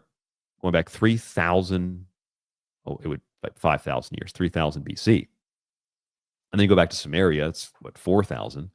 But if you go back before that, you have the same fingerprints of civilization all over the world. Like some of the oldest pottery in the world is Jomon pottery. It's also some of the more, well, I don't think it's Jomon. I think the oldest pottery is before that era, the oldest, but Jomon is part of it. It's some of the most sophisticated pottery in the world too. And fingerprints of civilization are all over the world. But anyway, I went to this museum. I looked at this stuff in person, and it's way, way, way, way more cool. It's way more advanced than I think I could have gotten, or I think that any of you would get if you just watched it on TV, which is where most of us get our information on stuff like this, right? Which takes me back to my arguments about digital devices and music and games and books and things like that, where you really can't own it. When you hold a book in your hand, you process the information differently. When you own something and physically deal with the media, you have a different reaction to it. It's like DVDs. You don't just scroll through Netflix endlessly and then you're done with your meal before you even pick a show. You have to go through this DVD folder, right? Open it up, turn the page, turn the page, and then you find a DVD, put it in, and there's no like, hey, let's stop this if we don't like it and find another DVD. It's like you pick a DVD, you watch the movie, and that's what you get. Or a VHS tape. That's what you get. And when you're done, you got to rewind it. You're much more involved. It's not so mindless. And so seeing all this stuff on TV when I was a kid and seeing all this, even as an adult, you still see Egyptian stuff everywhere. I'm telling you, in person, seeing it, it's a completely different experience, which is what we get with books and movies and stuff like that, music. Seeing it's almost like when I first listened to Joe Rogan. I never listened to Joe Rogan, but I listened to Joe Rogan's stand-up one time, like a year ago. And he said, before, it was a funny joke. He said, before the pandemic, he said, I would think, pharmaceutical products are the best thing in the world. Injections were the best thing in the world. He's like, after the pandemic, I don't think we went to the moon. And that's kind of the feeling that I get with a lot of things nowadays. I get that feeling of, before I went and actually saw these artifacts, I would think Egypt was really advanced. And then when I actually saw them, now I'm thinking, I don't know if they built the pyramids, but it definitely wasn't aliens. It was humans that were more advanced and more evolved in more ways than one than we are today. And we've devolved from that state of high civilization, which is exactly what happened in Egypt. They began at an advanced stage and then declined. That's still something that nobody has explained. How do you begin at the technological apex and then decline? At least that's how the story is told. I suppose if we lost all the records prior to 2025, you'd say that our contemporary civilization began with AI and then devolved from that. If you don't have any records. But then there's also there also are records. They just ignore them, like the King's List. Well, the King's List can't be true. You know what the King's List is, right? That's where they push the dates back 30,000 BC or something like that, or 40,000 BC. That's just a metaphor. It's like, well, that's funny you say metaphor because most of the Egyptian belief system is based on metaphors and symbols. But this is an actual list of people that supposedly existed, and it's like a record that you have, and you're denying it because it doesn't fit into the physical archaeological model, which is really, really, really sleazy and cheap.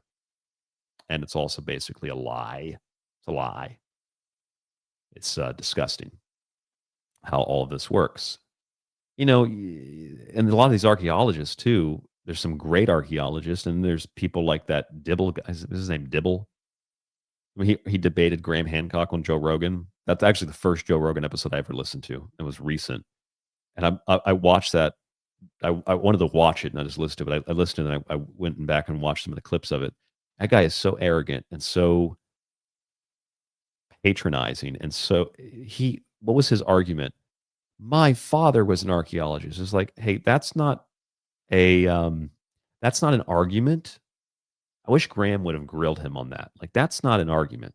Your emotional appeal to your father is not an argument, okay, about anything.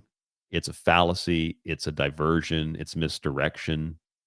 It's disgusting. Well, my father came up with this. Fuck your father. I don't care. That's not the point. I don't care about you. I don't care about me. I don't care about anything. I want the truth. I want what is more accurate. What is more true?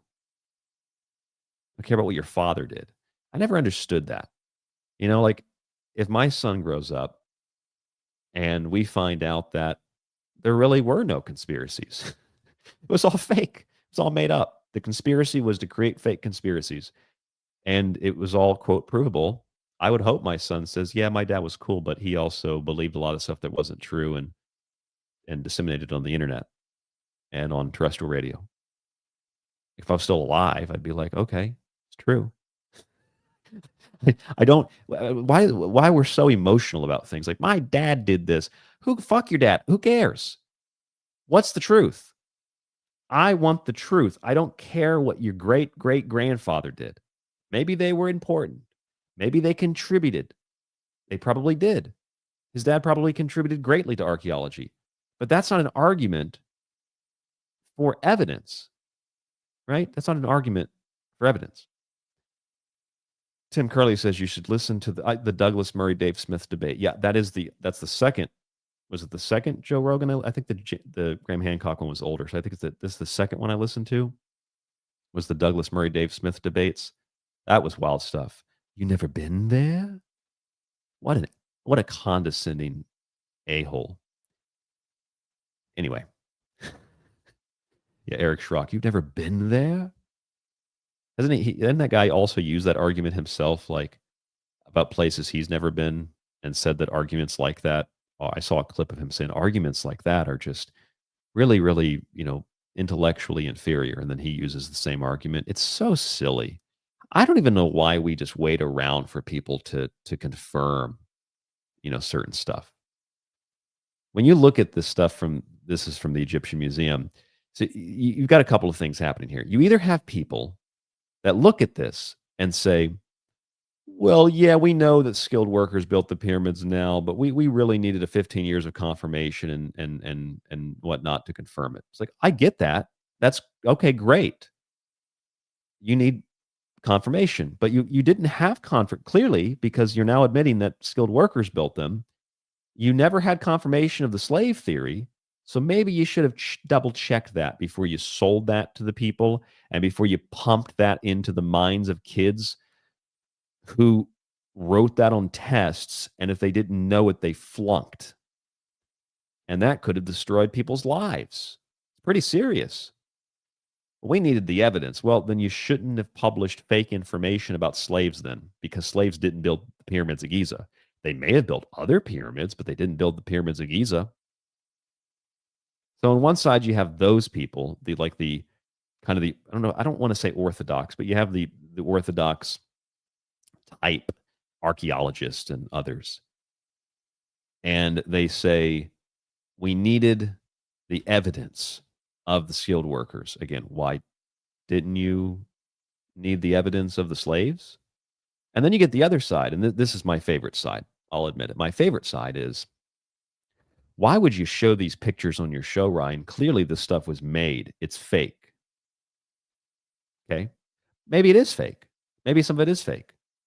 Usually, that's the weird thing. You see these like conspiracies nowadays where people will say, that dinosaur bones are fake. They're not real. They're made. Man makes them. It's like, yeah, I went to a museum in Boise, Idaho that had a T-Rex display, and it said on the display, as part of the exhibit, most of these are not real bones. Some of them are, most of them are not.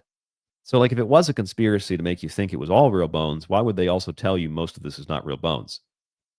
Are you illiterate? Did you just skip over the little plaque that said, hey, half of this is fake?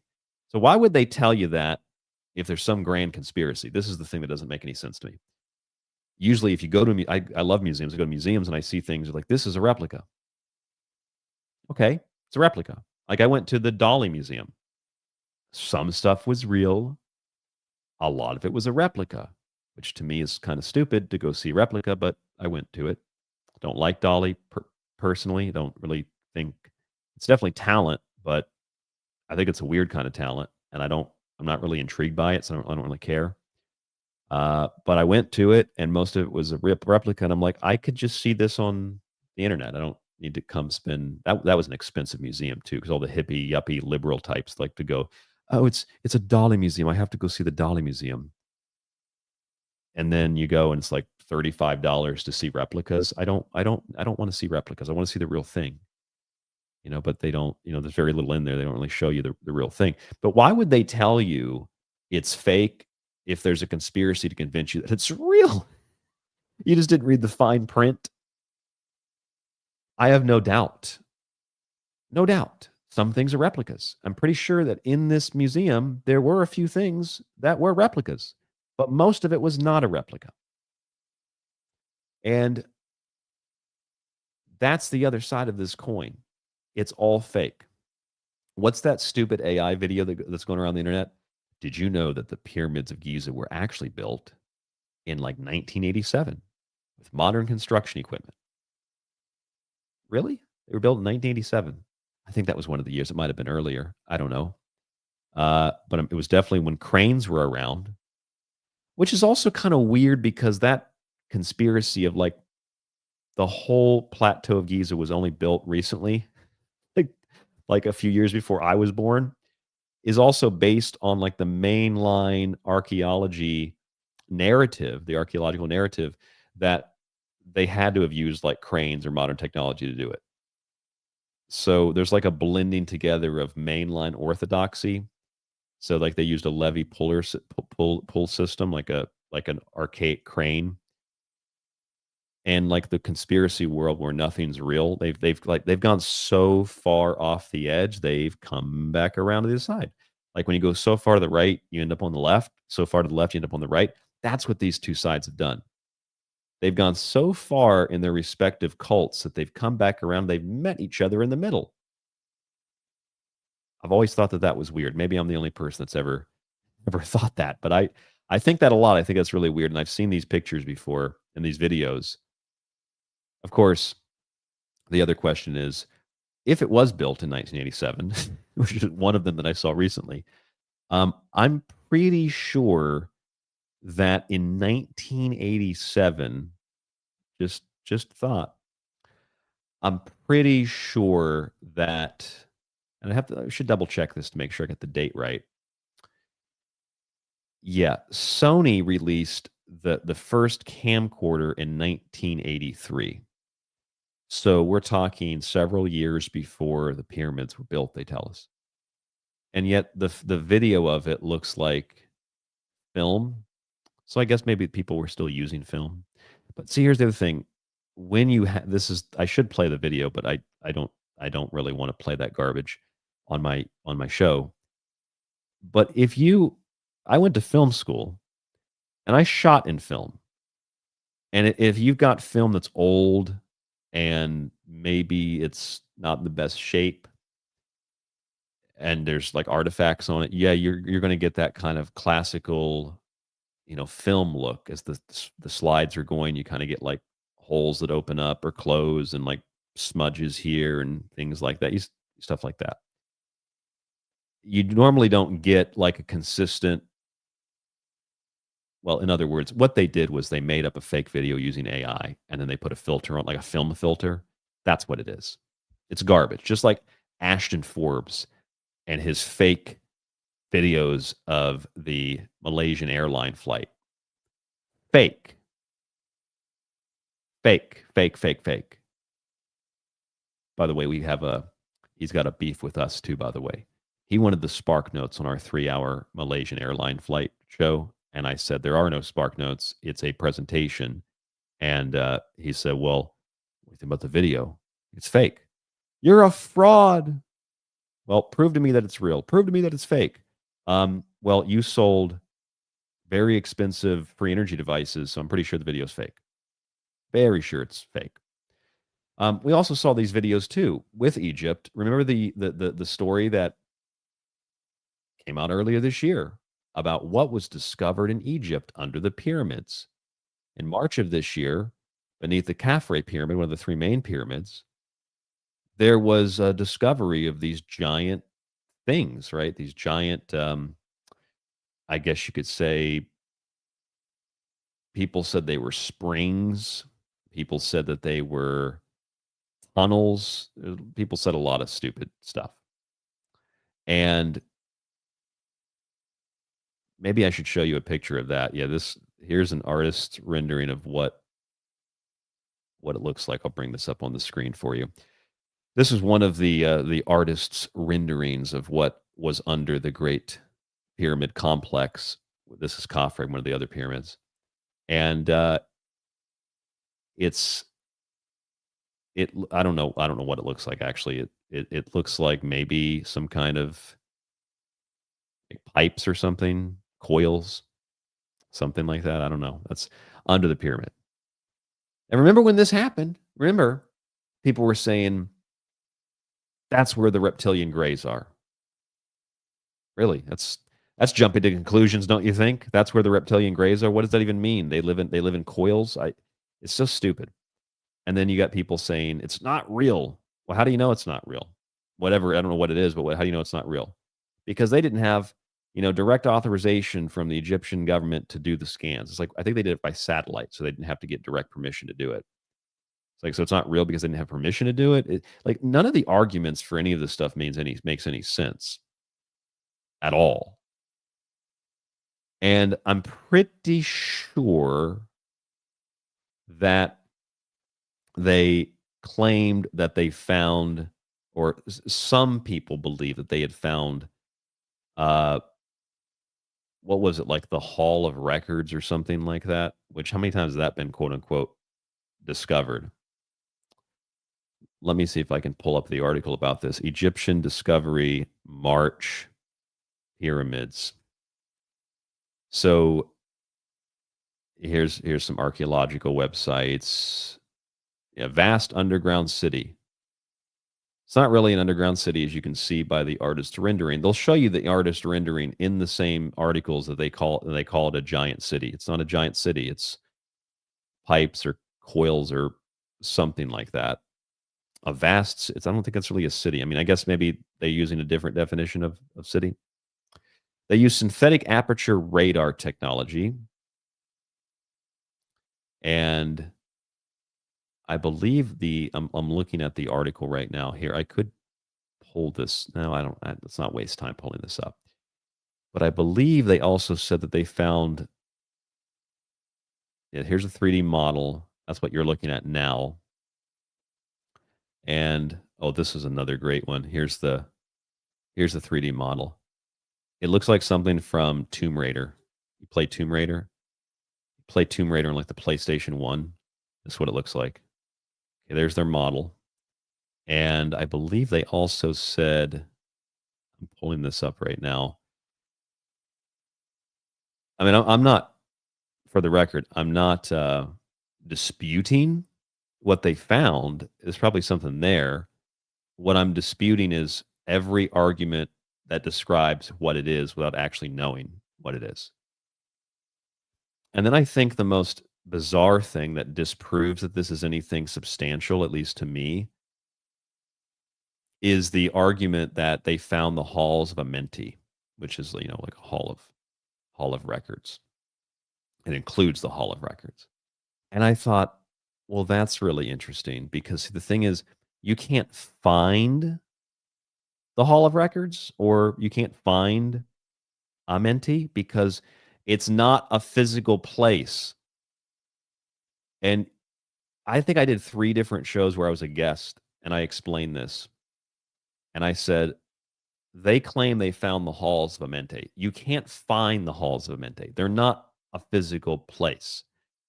It is a mythological land that might be tied to near-death experiences, that might be connected to underground chambers, but it's not the actual land of Amenti. But they say that they found it, but the Hall of Amenti is the underworld. It's the hidden land. It's the spirit world where we don't really know what goes on. So you can't find it. And in fact, the Egyptian records of what we can read, what we can scroll through, there's no mention of it being like an underground chamber beneath the pyramids. It doesn't make any sense. So that was the clue that I got, that these people, these scientists, they might be technically skilled, but they definitely don't know the mythology of Egypt, because it was never described as a physical place that you can go in this world. There's a connection perhaps to a cave or to a temple, and you go into the the physical access point, but it's not a physical place. It's a spiritual place. It's a soul or a spirit realm. All right. That, I think, to me, disproves that they found anything there. But that's just me, and I'm covering it up probably because I don't want you to know about the reptilian bases. Look at those reptilian bases there, folks. You know who built the pyramids? Anybody know? We had listeners in the chat before the show, pre-show. We got some inside information. Dinosaurs built the pyramids. And then, according to my insider, aliens built the dinosaurs. So wrap your head around that one. Aliens built dinosaurs, and dinosaurs built the pyramids. It's like a Fred Flintstone thing in the quarry. He throws a couple of capstones on some pyramids, slides down off the back of the dinosaur, the big long neck, and then hops into his car powered by his feet and goes and gets a giant rack of ribs. That's what it is. Yeah, makes a lot of sense, doesn't it? Actually, maybe, hey, dinosaurs building the pyramids makes more sense than it was built with log rollers and some rope. Sure. That makes a lot of sense. I can imagine dinosaurs moving blocks into space. I can't imagine people using ropes to move blocks that are the size of, you see some of those blocks, they are massive. But that ain't nothing compared to what the Chinese were trying to do. You look at, I did the show earlier this week or last week. It was last week. Look at the stuff the Chinese did. Oh my God. How did they, and they're smaller people, how did they move those blocks? This isn't some of this stuff, that Stella in the one quarry, it's not a Moai head. It's like the size of a small mountain. And they cut it and prepared to move it reportedly. There's another one, I think it's in Montana or Wyoming. I think it's Wyoming. There's also that wall up there that just conveniently gets left out of American history. Just a giant megalithic wall somewhere up in the Montana, Dakotas areas. Who cares though, right? All right, let's go back to the museum. So I was in this museum and I'm looking at these artifacts, and I actually thought that this was a brilliant observation by my wife. She just said, "Hey, that kind of looks like Buddha," and not the statue itself, but it kind of looks like the head of Buddha. And I thought, you're right, it does. I actually didn't even think of that. She's right, it did look like Buddha. And I'll zoom in here so you can see this better. Because I was standing here for like 5 minutes looking at this particular statue. It's a statue of Nikara and his family.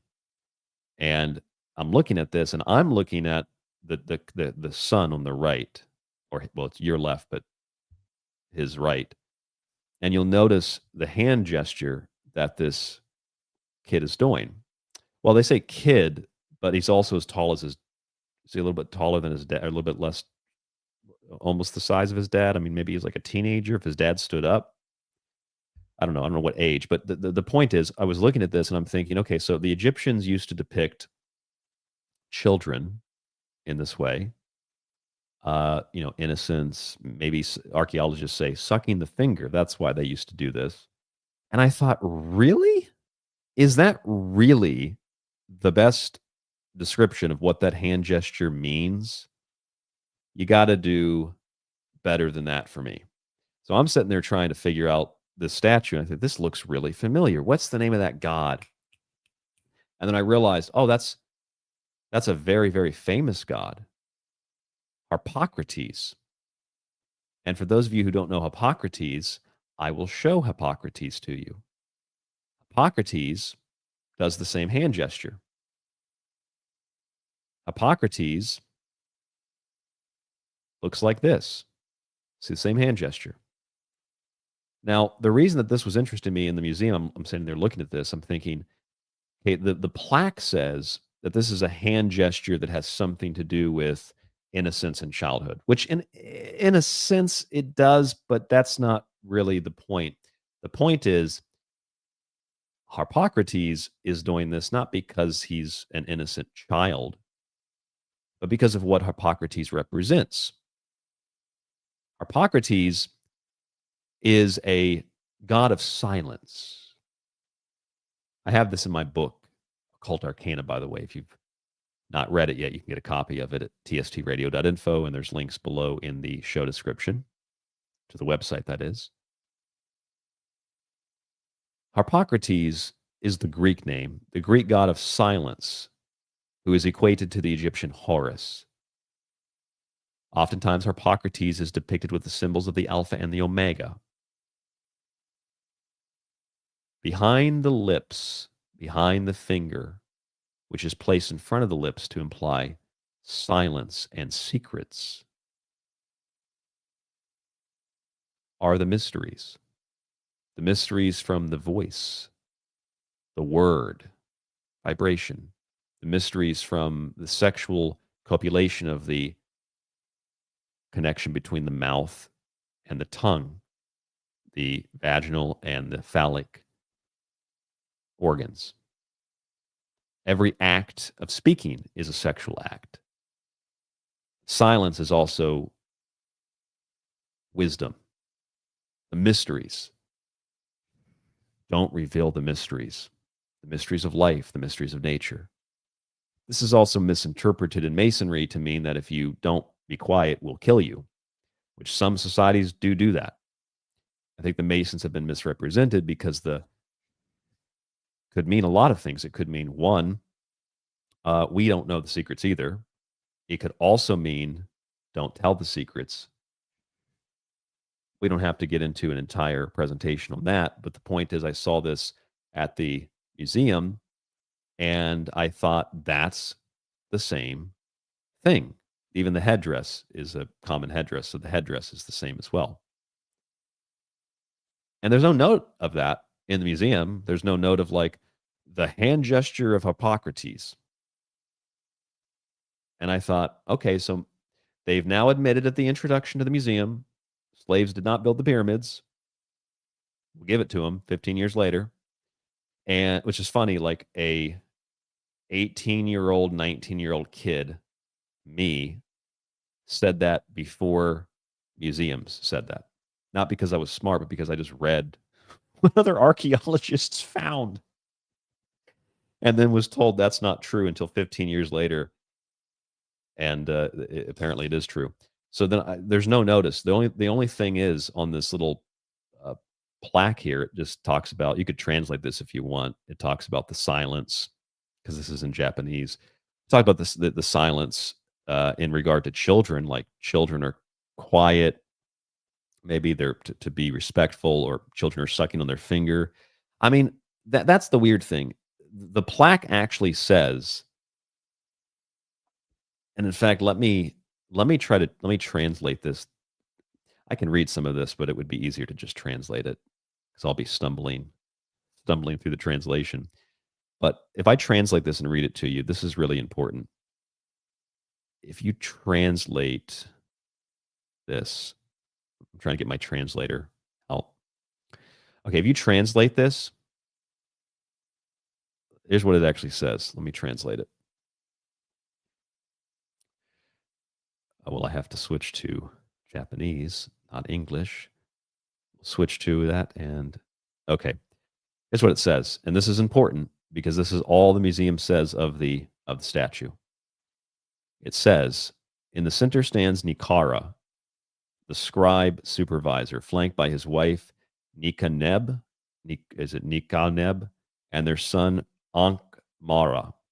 Nikara's legs are long, making him appear much taller than the two men beside him, which is a bad translation because one is his wife. His son on the left, which would be from your vantage point, so the one I have highlighted here, the silence finger, holds his fingers to his mouth, emphasizing his youth. The sculptor likely intentionally made the heads of the three men, or the two men and the wife, of different heights and made them all the same height. So that's the translation through the photograph. I think when I translated it there, it said slightly different translation, but it's basically the same thing. But it did say that the symbol of the finger to the mouth represents childhood. At least that's what archaeologists believe. But how can you be an archaeologist? Seriously, how can you be an archaeologist, a professional archaeologist, and say this represents childhood, which sure, it might. But also, how can you be a professional archaeologist and not catch the similarity between Harpocrates and this guy's son, as they tell us it's the son?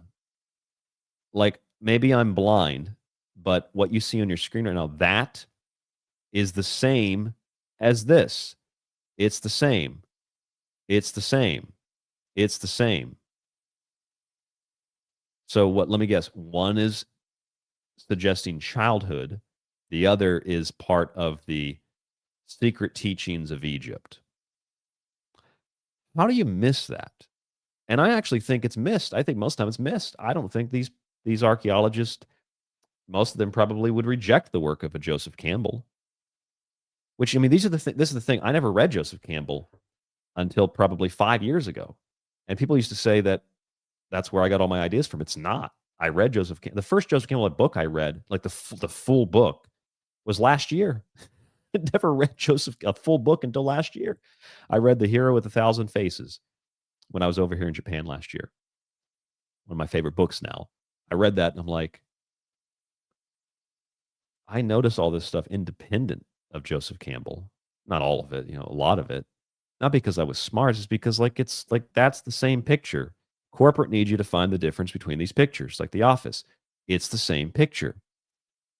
But how can the archaeologists, maybe they've already admitted too much for the time, right? They've already admitted slaves didn't build the pyramids, and I'm the next part of the exhibit in, and they just can't come to grips with the fact that this hand gesture is part of the mysteries of Egypt.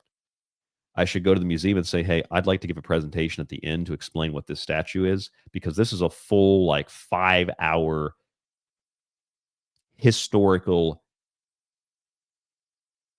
for me, a radio show, but presentation that could be given about what that hand gesture actually means. Again, I'm not disputing that it could mean childhood, but what I'm disputing is that it is unrelated to this. Because everybody in Egypt is connected to a god, a goddess. Every symbol is connected to a higher or a lower, more sophisticated, complex concept. They didn't just carve stuff to carve stuff. And so back to what my wife had noticed, she said, the headdress there, you see the headdress, it kind of looks like Buddha. And she just said it in passing. That kind of looks like Buddha. While I was looking at this hand gesture. And I thought, I said, you're right. It does look like the Buddha headdress. And indeed, it does. Very similar, is it not? That's the same headdress. Now, mind you, this is like the first statue in the museum. So I'm like a minute in.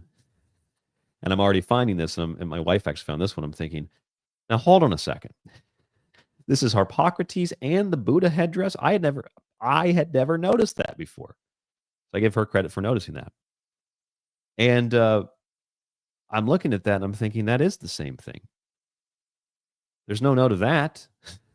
There's no note of that. It's just like, this is some guy and his kids, and he's a scribe, and this is his wife, and that's it.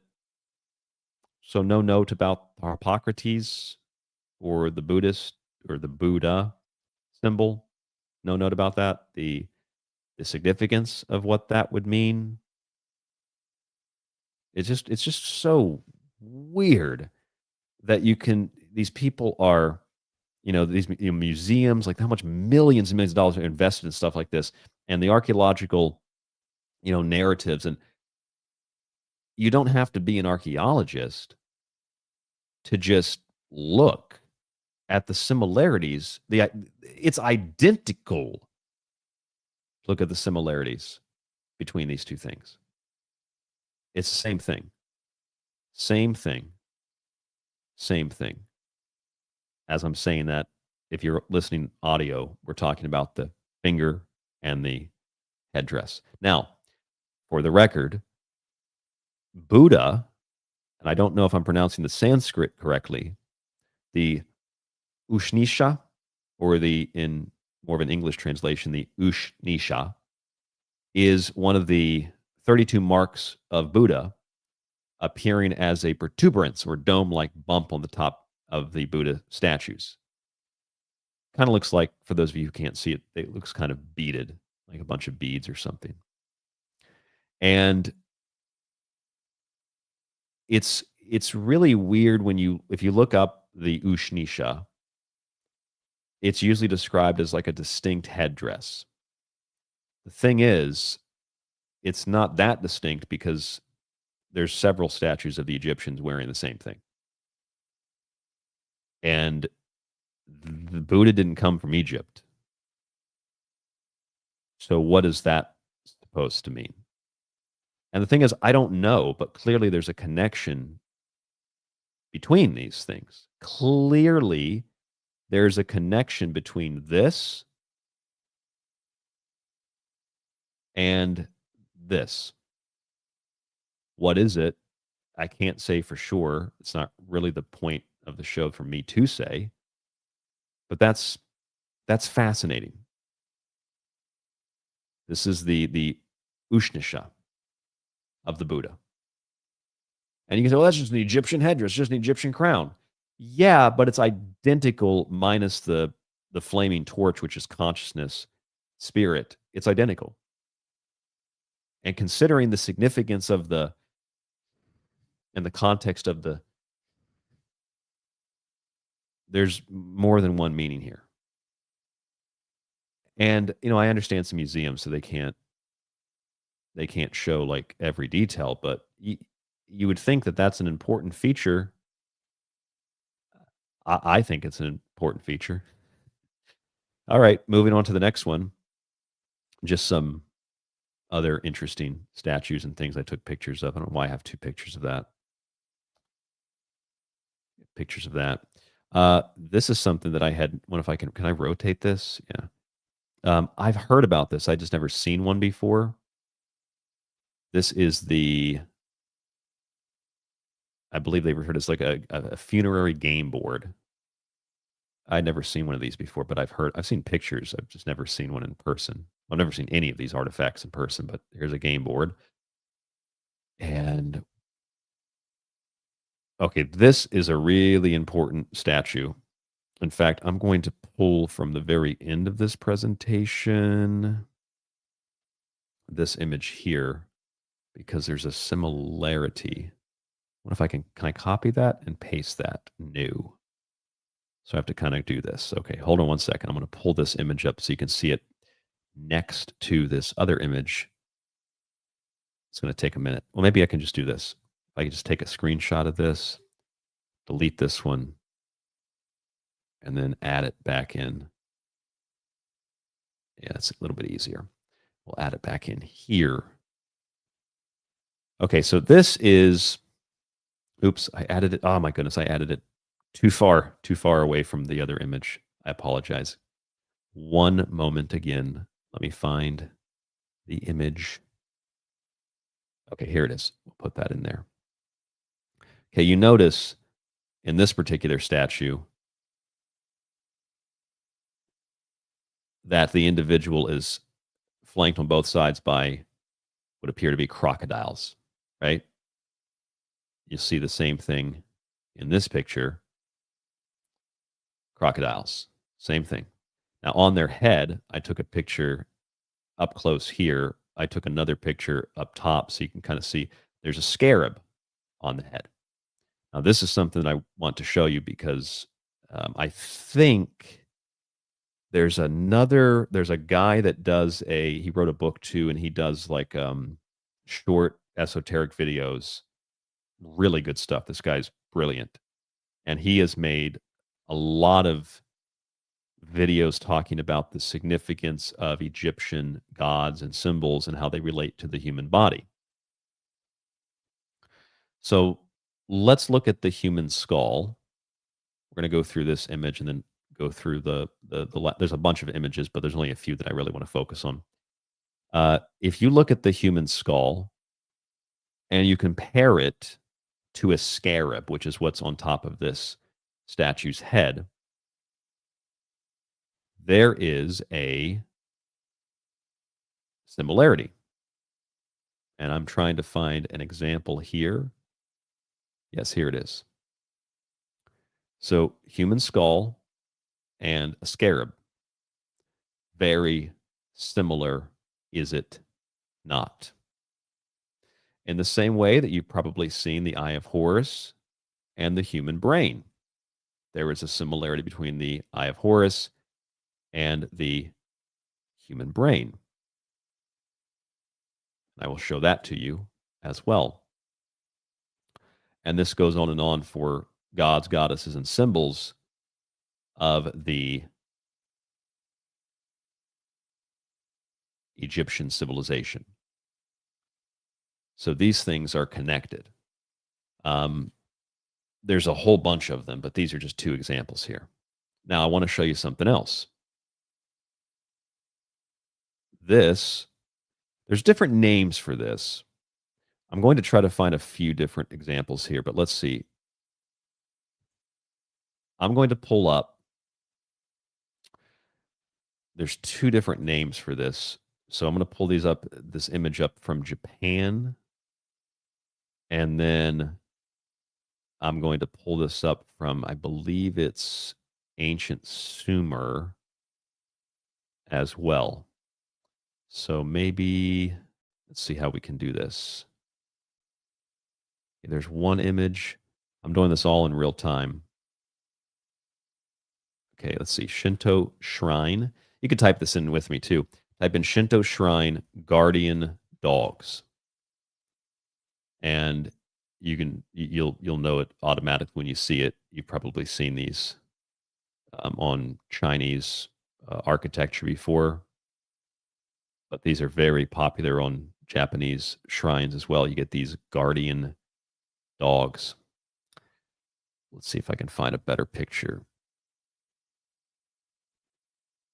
When we were in Hiroshima, we went to Itsukushima Shrine, and there's two very large ones outside the main entrance. Maybe I can find that one. I think this is it. Yep. That's one of those anime photos, but that's okay, just for the point that I'm trying to make here. Stick that into the presentation as an example. And I had tons of examples of this, pictures that I had taken from Japan. There's just so many of these examples. Okay, and then we're going to go to Beast Slayer, Mesopotamia. I'm going to show you all of these in just a moment. And if you type in any of this stuff, you'll find, let's see if I can find the image here. There's a bunch of them. I'm trying to find a specific image. I think it's also, if you were to, hold on one second here. I think if you were to look up, well, here's the Citadel of Sargon is an example of this. And then the conquering of the lion. And there's an image I'm really thinking of. So anyway, you type this stuff in, and here are some examples for you to look at while I try to find this last image. But here is the, oh, I found a better Itsukushima shrine. That's fantastic. So I don't have to use that anime photo. Okay, so here is Citadel of Sargon. So you got these guardian, half human, half animals. And they also have that kind of beaded headdress as well. And then here is Itsukushima Shrine, Miyajima, at the guardian dogs. And here is an Inari Shrine, a fox shrine, two foxes that are guardians. Okay, so you notice that this is a similar thing, right? This is the Middle East and this is Japan. You really can't get much further away and more distinct than that. And here you have the same images, right? It's the same thing where we talk about something called the beast slayer or the lion slayer, which is something you find throughout cultures around the world. And that is what this image is, where you find the depiction of two crocodiles in Egypt. Now, this last image that you see on your screen here, this is something that I had missed in the museum, and I looked back to make sure I didn't miss anything, and I had, so I went back and looked at it, and I'm glad that I did, because this image is very, very similar, if not identical, to the same image. I'm trying to find it here. I should have found this before the show, but I actually forgot about that. I had this image in here. It's identical to the same image that you find elsewhere in the world. So let me try to type this in one more time. Mesopotamian lion,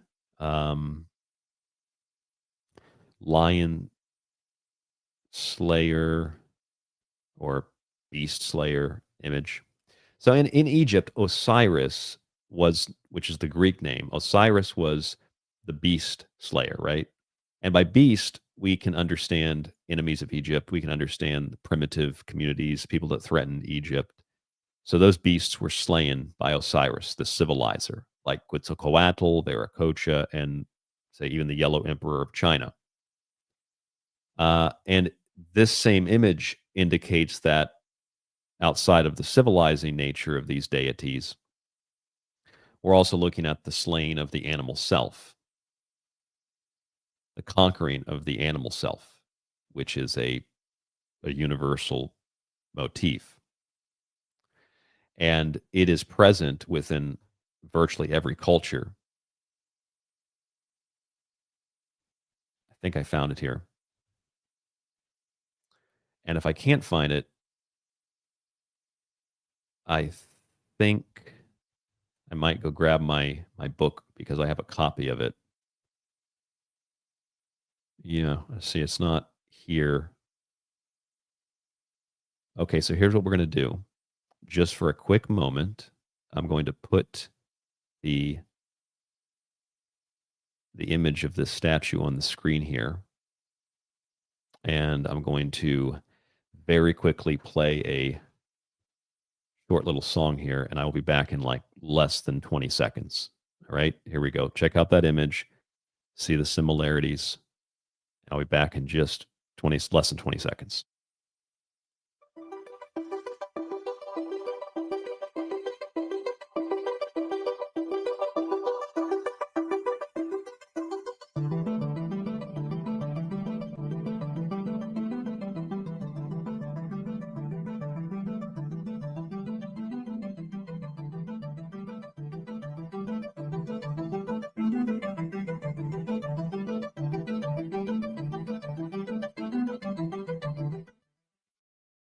Okay, I am back, and I found the book. So that's why you have physical books and not digital books.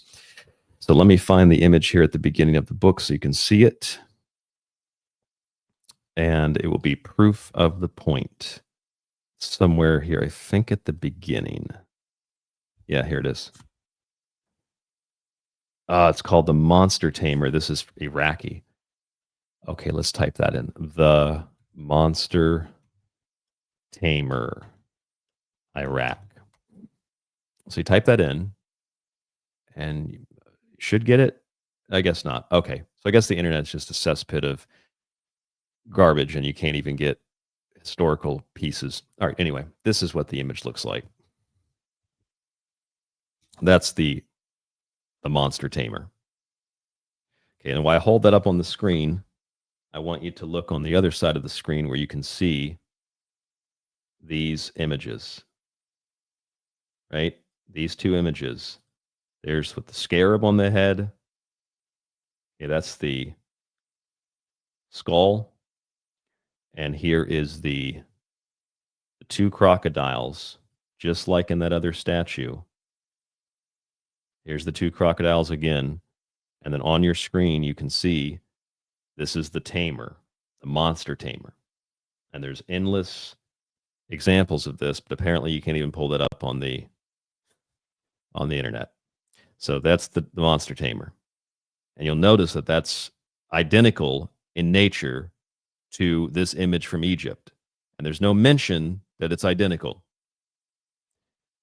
It's the same exact thing, except in this case, it's appears to be some kind of human-like bull. There's also one with lions too. And in the case of Egypt, it's crocodiles. It's the monsters that are conquered in the area that we're talking about, that we're dealing with. It's also not just civilization, it's also just, the animal self. So this is really important. Okay, listener in the chat says, the crocodile is symbolic for subduing your sexual nature if the second chakra according to the ancient Hindu philosophy. I don't know that about India. I assume that you're right. That sounds very specific to just be a guess. But that is what it would represent. That would make sense, because the crocodile, if that's what it represents in Indian philosophy, would also make a lot of sense, considering that we've got a headdress, a Buddha headdress, identical to this Egyptian headdress. And I mean, Buddha's not that old. Buddha's way more recent. But the idea for where this headdress comes from is, we don't know. I mean, Egypt is 4,000 years BC. India and the philosophies there are double that, or maybe triple that, before they were even written down. And yeah, the imagery and the iconography came thousands of years, 5,000 years after, 4,500 years after Egypt. But still, the idea is there, and this is a universal thing. And I mean, really, at that point, it doesn't even matter who really did it first, because we can see the connections between all of this. And it's the same thing happening here with these two crocodiles. Two crocodiles. There's the image again. And the guardians. Oh, here's another image. I know that I can pull this one up. The Lilith, Queen of Night. That is, well, apparently that also doesn't come up very easily when you search that either. I guess the internet's getting worse and worse and worse. Even if you know what you're looking for, you can't find it. My goodness. Okay, so how do I pull that up? How do I pull up knowing the name of it? I guess I can't. So we're just going to use this half shot. This is just ridiculous. But same thing here. There's the Queen of Night, Lilith, with her guardian owls. So you notice it's the same thing, right? This is Egypt. This is ancient Sumer. This is Japan. And this is Lilith, Lamashtu, same region of the world as this. That means something. This isn't just like a random statue, right? It's not a random statue. Something to think about. Last few things here. I just thought this was interesting. Here is an Egyptian scythe. And also, I should note that Osiris is I said the Greek name. The Egyptian name is Ashrar, or Ashar. Not Bashar Command or whatever that nonsense is, but Asar. And Isis, as we say in English, is really Asat in Egyptian. Here are some other images. One thing that was very prevalent was the blue water lily symbolism, which again is also universal. Talked about this before. You've got your peyote, you've got your blue water lily, and your poppy, and your ergot, and which is fungus from wheat, hallucinogen, how it's prepared. And then you have your ayahuasca, which is like the big one. And then you have DMT, which is that's in the brew, but you have DMT that you can get, and people smoke it, or I don't know what they do with it. I think they smoke it. And someone told me you can actually get blue water lily. And I thought, really? You can get blue water lily? Of course, the people that, the person that told me that the people that were doing that were people that were, they were the hippie, yuppie types, and they were like crushing blue water lily and like turning it into some kind of paste and then snorting it or something. And I was like, You probably shouldn't do that. But it's spiritual, man. Yeah, I don't think that you should just be playing with it. They had a special process of preparation for it. It's like ayahuasca. Probably shouldn't play with that. But you can get blue water lily, apparently. It's available. And that is what you see here. This was very prevalent. And it's weird because the prevalency of it was everywhere, but there wasn't, and maybe it was in Japanese. Maybe I couldn't read it, but there was like no mention anywhere of stuff I did read about how like every third object was blue water lily, blue water lily. Like that should have been a separate exhibit. Why were they so obsessed with blue water lily? And that's where they got all their ideas from, is the blue water lily. I can tell you that. Came from the blue water lily. Okay, here's this is my wife's favorite part, the cosmetic items of the Egyptians. Here's an Egyptian mirror, which is also a ritual item. Same thing in Japan, the kagami. And this is a very famous image. This is interesting because in Egypt, you know how there's like this modern argument last 25, 30 years about stem cells, and there's companies that will take like the blood and the umbilical cord and you can save that. And then eventually you'll have, you know, if you have an issue with a health problem later in life, they can take this sample of the stem cells and the umbilical cord, and they can use that to heal you. It actually helps people. Well, the Egyptians apparently knew the same thing or something similar to it. They actually took breast milk. Good on the archaeologists for admitting this one, acknowledging this one, rather. They took breast milk, they put it in a vessel, a container, and the foam that formed on top, they would take that and use it as a medicinal substance that would help people and help the child. So, I mean, that is extremely advanced medicine, extremely advanced science for 4,000 BC. Like, we just started having that discussion in the 90s. This is incredibly complex. Here's a better image of it. And they actually had the original, well, I guess you could say the original. Here's that headdress again, by the way. They actually had the original. This was, I think, actually, here, hold on, before I get to that, here's the guardians again, the Sphinx guardians, and of course the crook and flail, the sheep and bull and sheep. That's what the Osiris X means, and what's under the X is the space that's marked by the X, which is the soul, which is the gold. That's why X marks the spot over the heart, which is the seat of the sun. And there you can see it a little bit better. And those are cosmological ages. Here's your flying solar disk, the sun, the raw sunboat moves to the sky, crashes, is recovered. That's your first UFO story. And here are some other items. There's the falcon. That's Horus. Here is an Osiris with the Ankh in the middle of the head, streaming upward, just like the Buddha I showed you earlier. And this is the famous one. Here is Isis suckling Horus. Look at that. That's the classic Isis suckles Horus. That I was most excited to see that. You know, that's the one where people are like, the devil put that there because Jesus came before. And you're like, no. Jesus didn't come before. Well, the devil put it there then. No, it's just a universal symbol. In fact, I just saw the same image. They still use this image today. I saw this in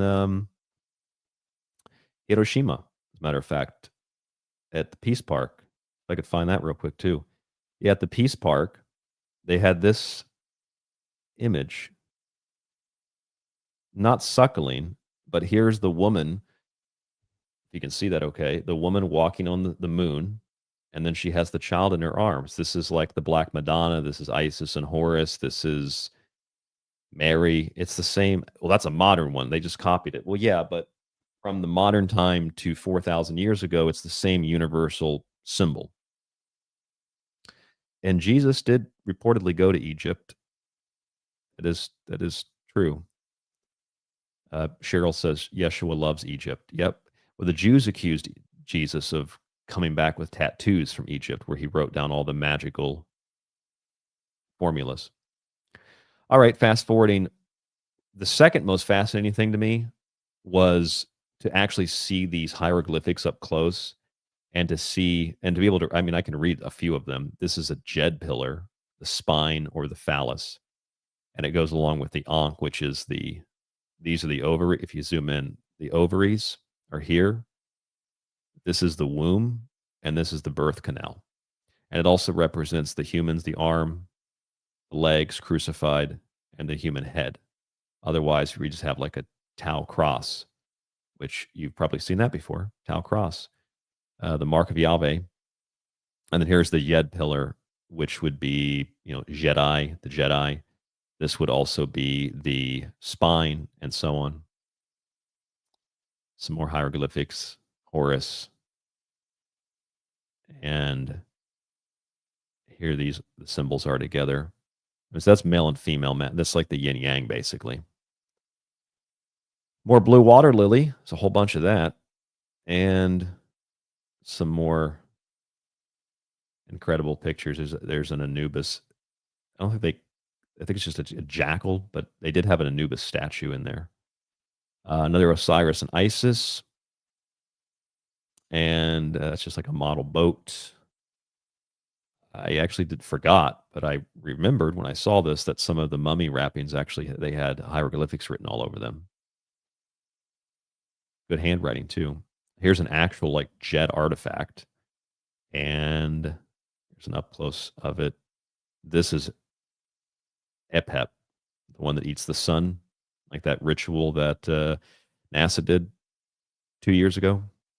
This is you can see here on the plaque, Pesishkef or Peshkef. I always thought it was Peshinkef. I think it's Pesishkef. This is what they would rip open the body with to do the ritual of mummification.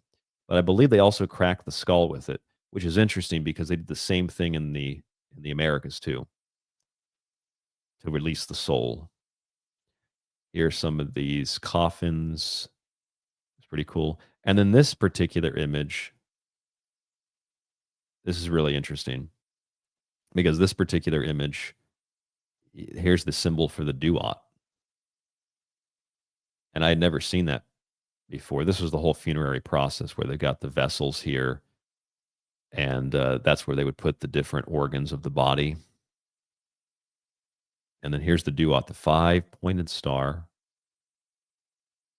And that's their underworld. That's that's what these scientists claim they found. They found the halls of Amenti. They found the other world with some pipes or something below the Great Pyramid complex. It's like, I think it's a story, and I think it's a symbol, and I think it's a metaphor, and I think it's complex, and I think that I genuinely think I don't know if we have the capacity to understand this. I don't think we have the capacity to understand what these people were doing, and it's only thanks to people like a Joseph Campbell and a Graham Hancock, Robert Bauval, a Schock, which I don't think he's out on a limb as some of the other people are, but there's a lot of people we have to thank, and there's a lot of people that have made it more difficult to figure out what's going on, but we don't know. We don't have the answers. But what we do know is that there's a lot of universality in this. I just showed you the universality with some of those things just from this museum. Is a lot more, I guess you could say, real than not real. And we will conclude the show on this. You definitely want to go see this. If you have not seen it, it's all over the news today. NBC News.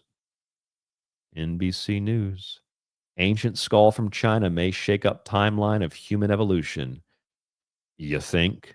Researchers use sophisticated scanning and digital reconstruction techniques to determine the original shape of the skull, which is between 940,000 and 1.1 million years old. And remember when that skull was found, the Peking man, and no, that can't be right. That can't be true because Africa, a new analysis now indicates that the skull belongs to an early branch of a sister lineage to our species, in a finding that may shake up the understanding of how human evolution unfolded over the past million years or so. This skull is called Yunjiang 2.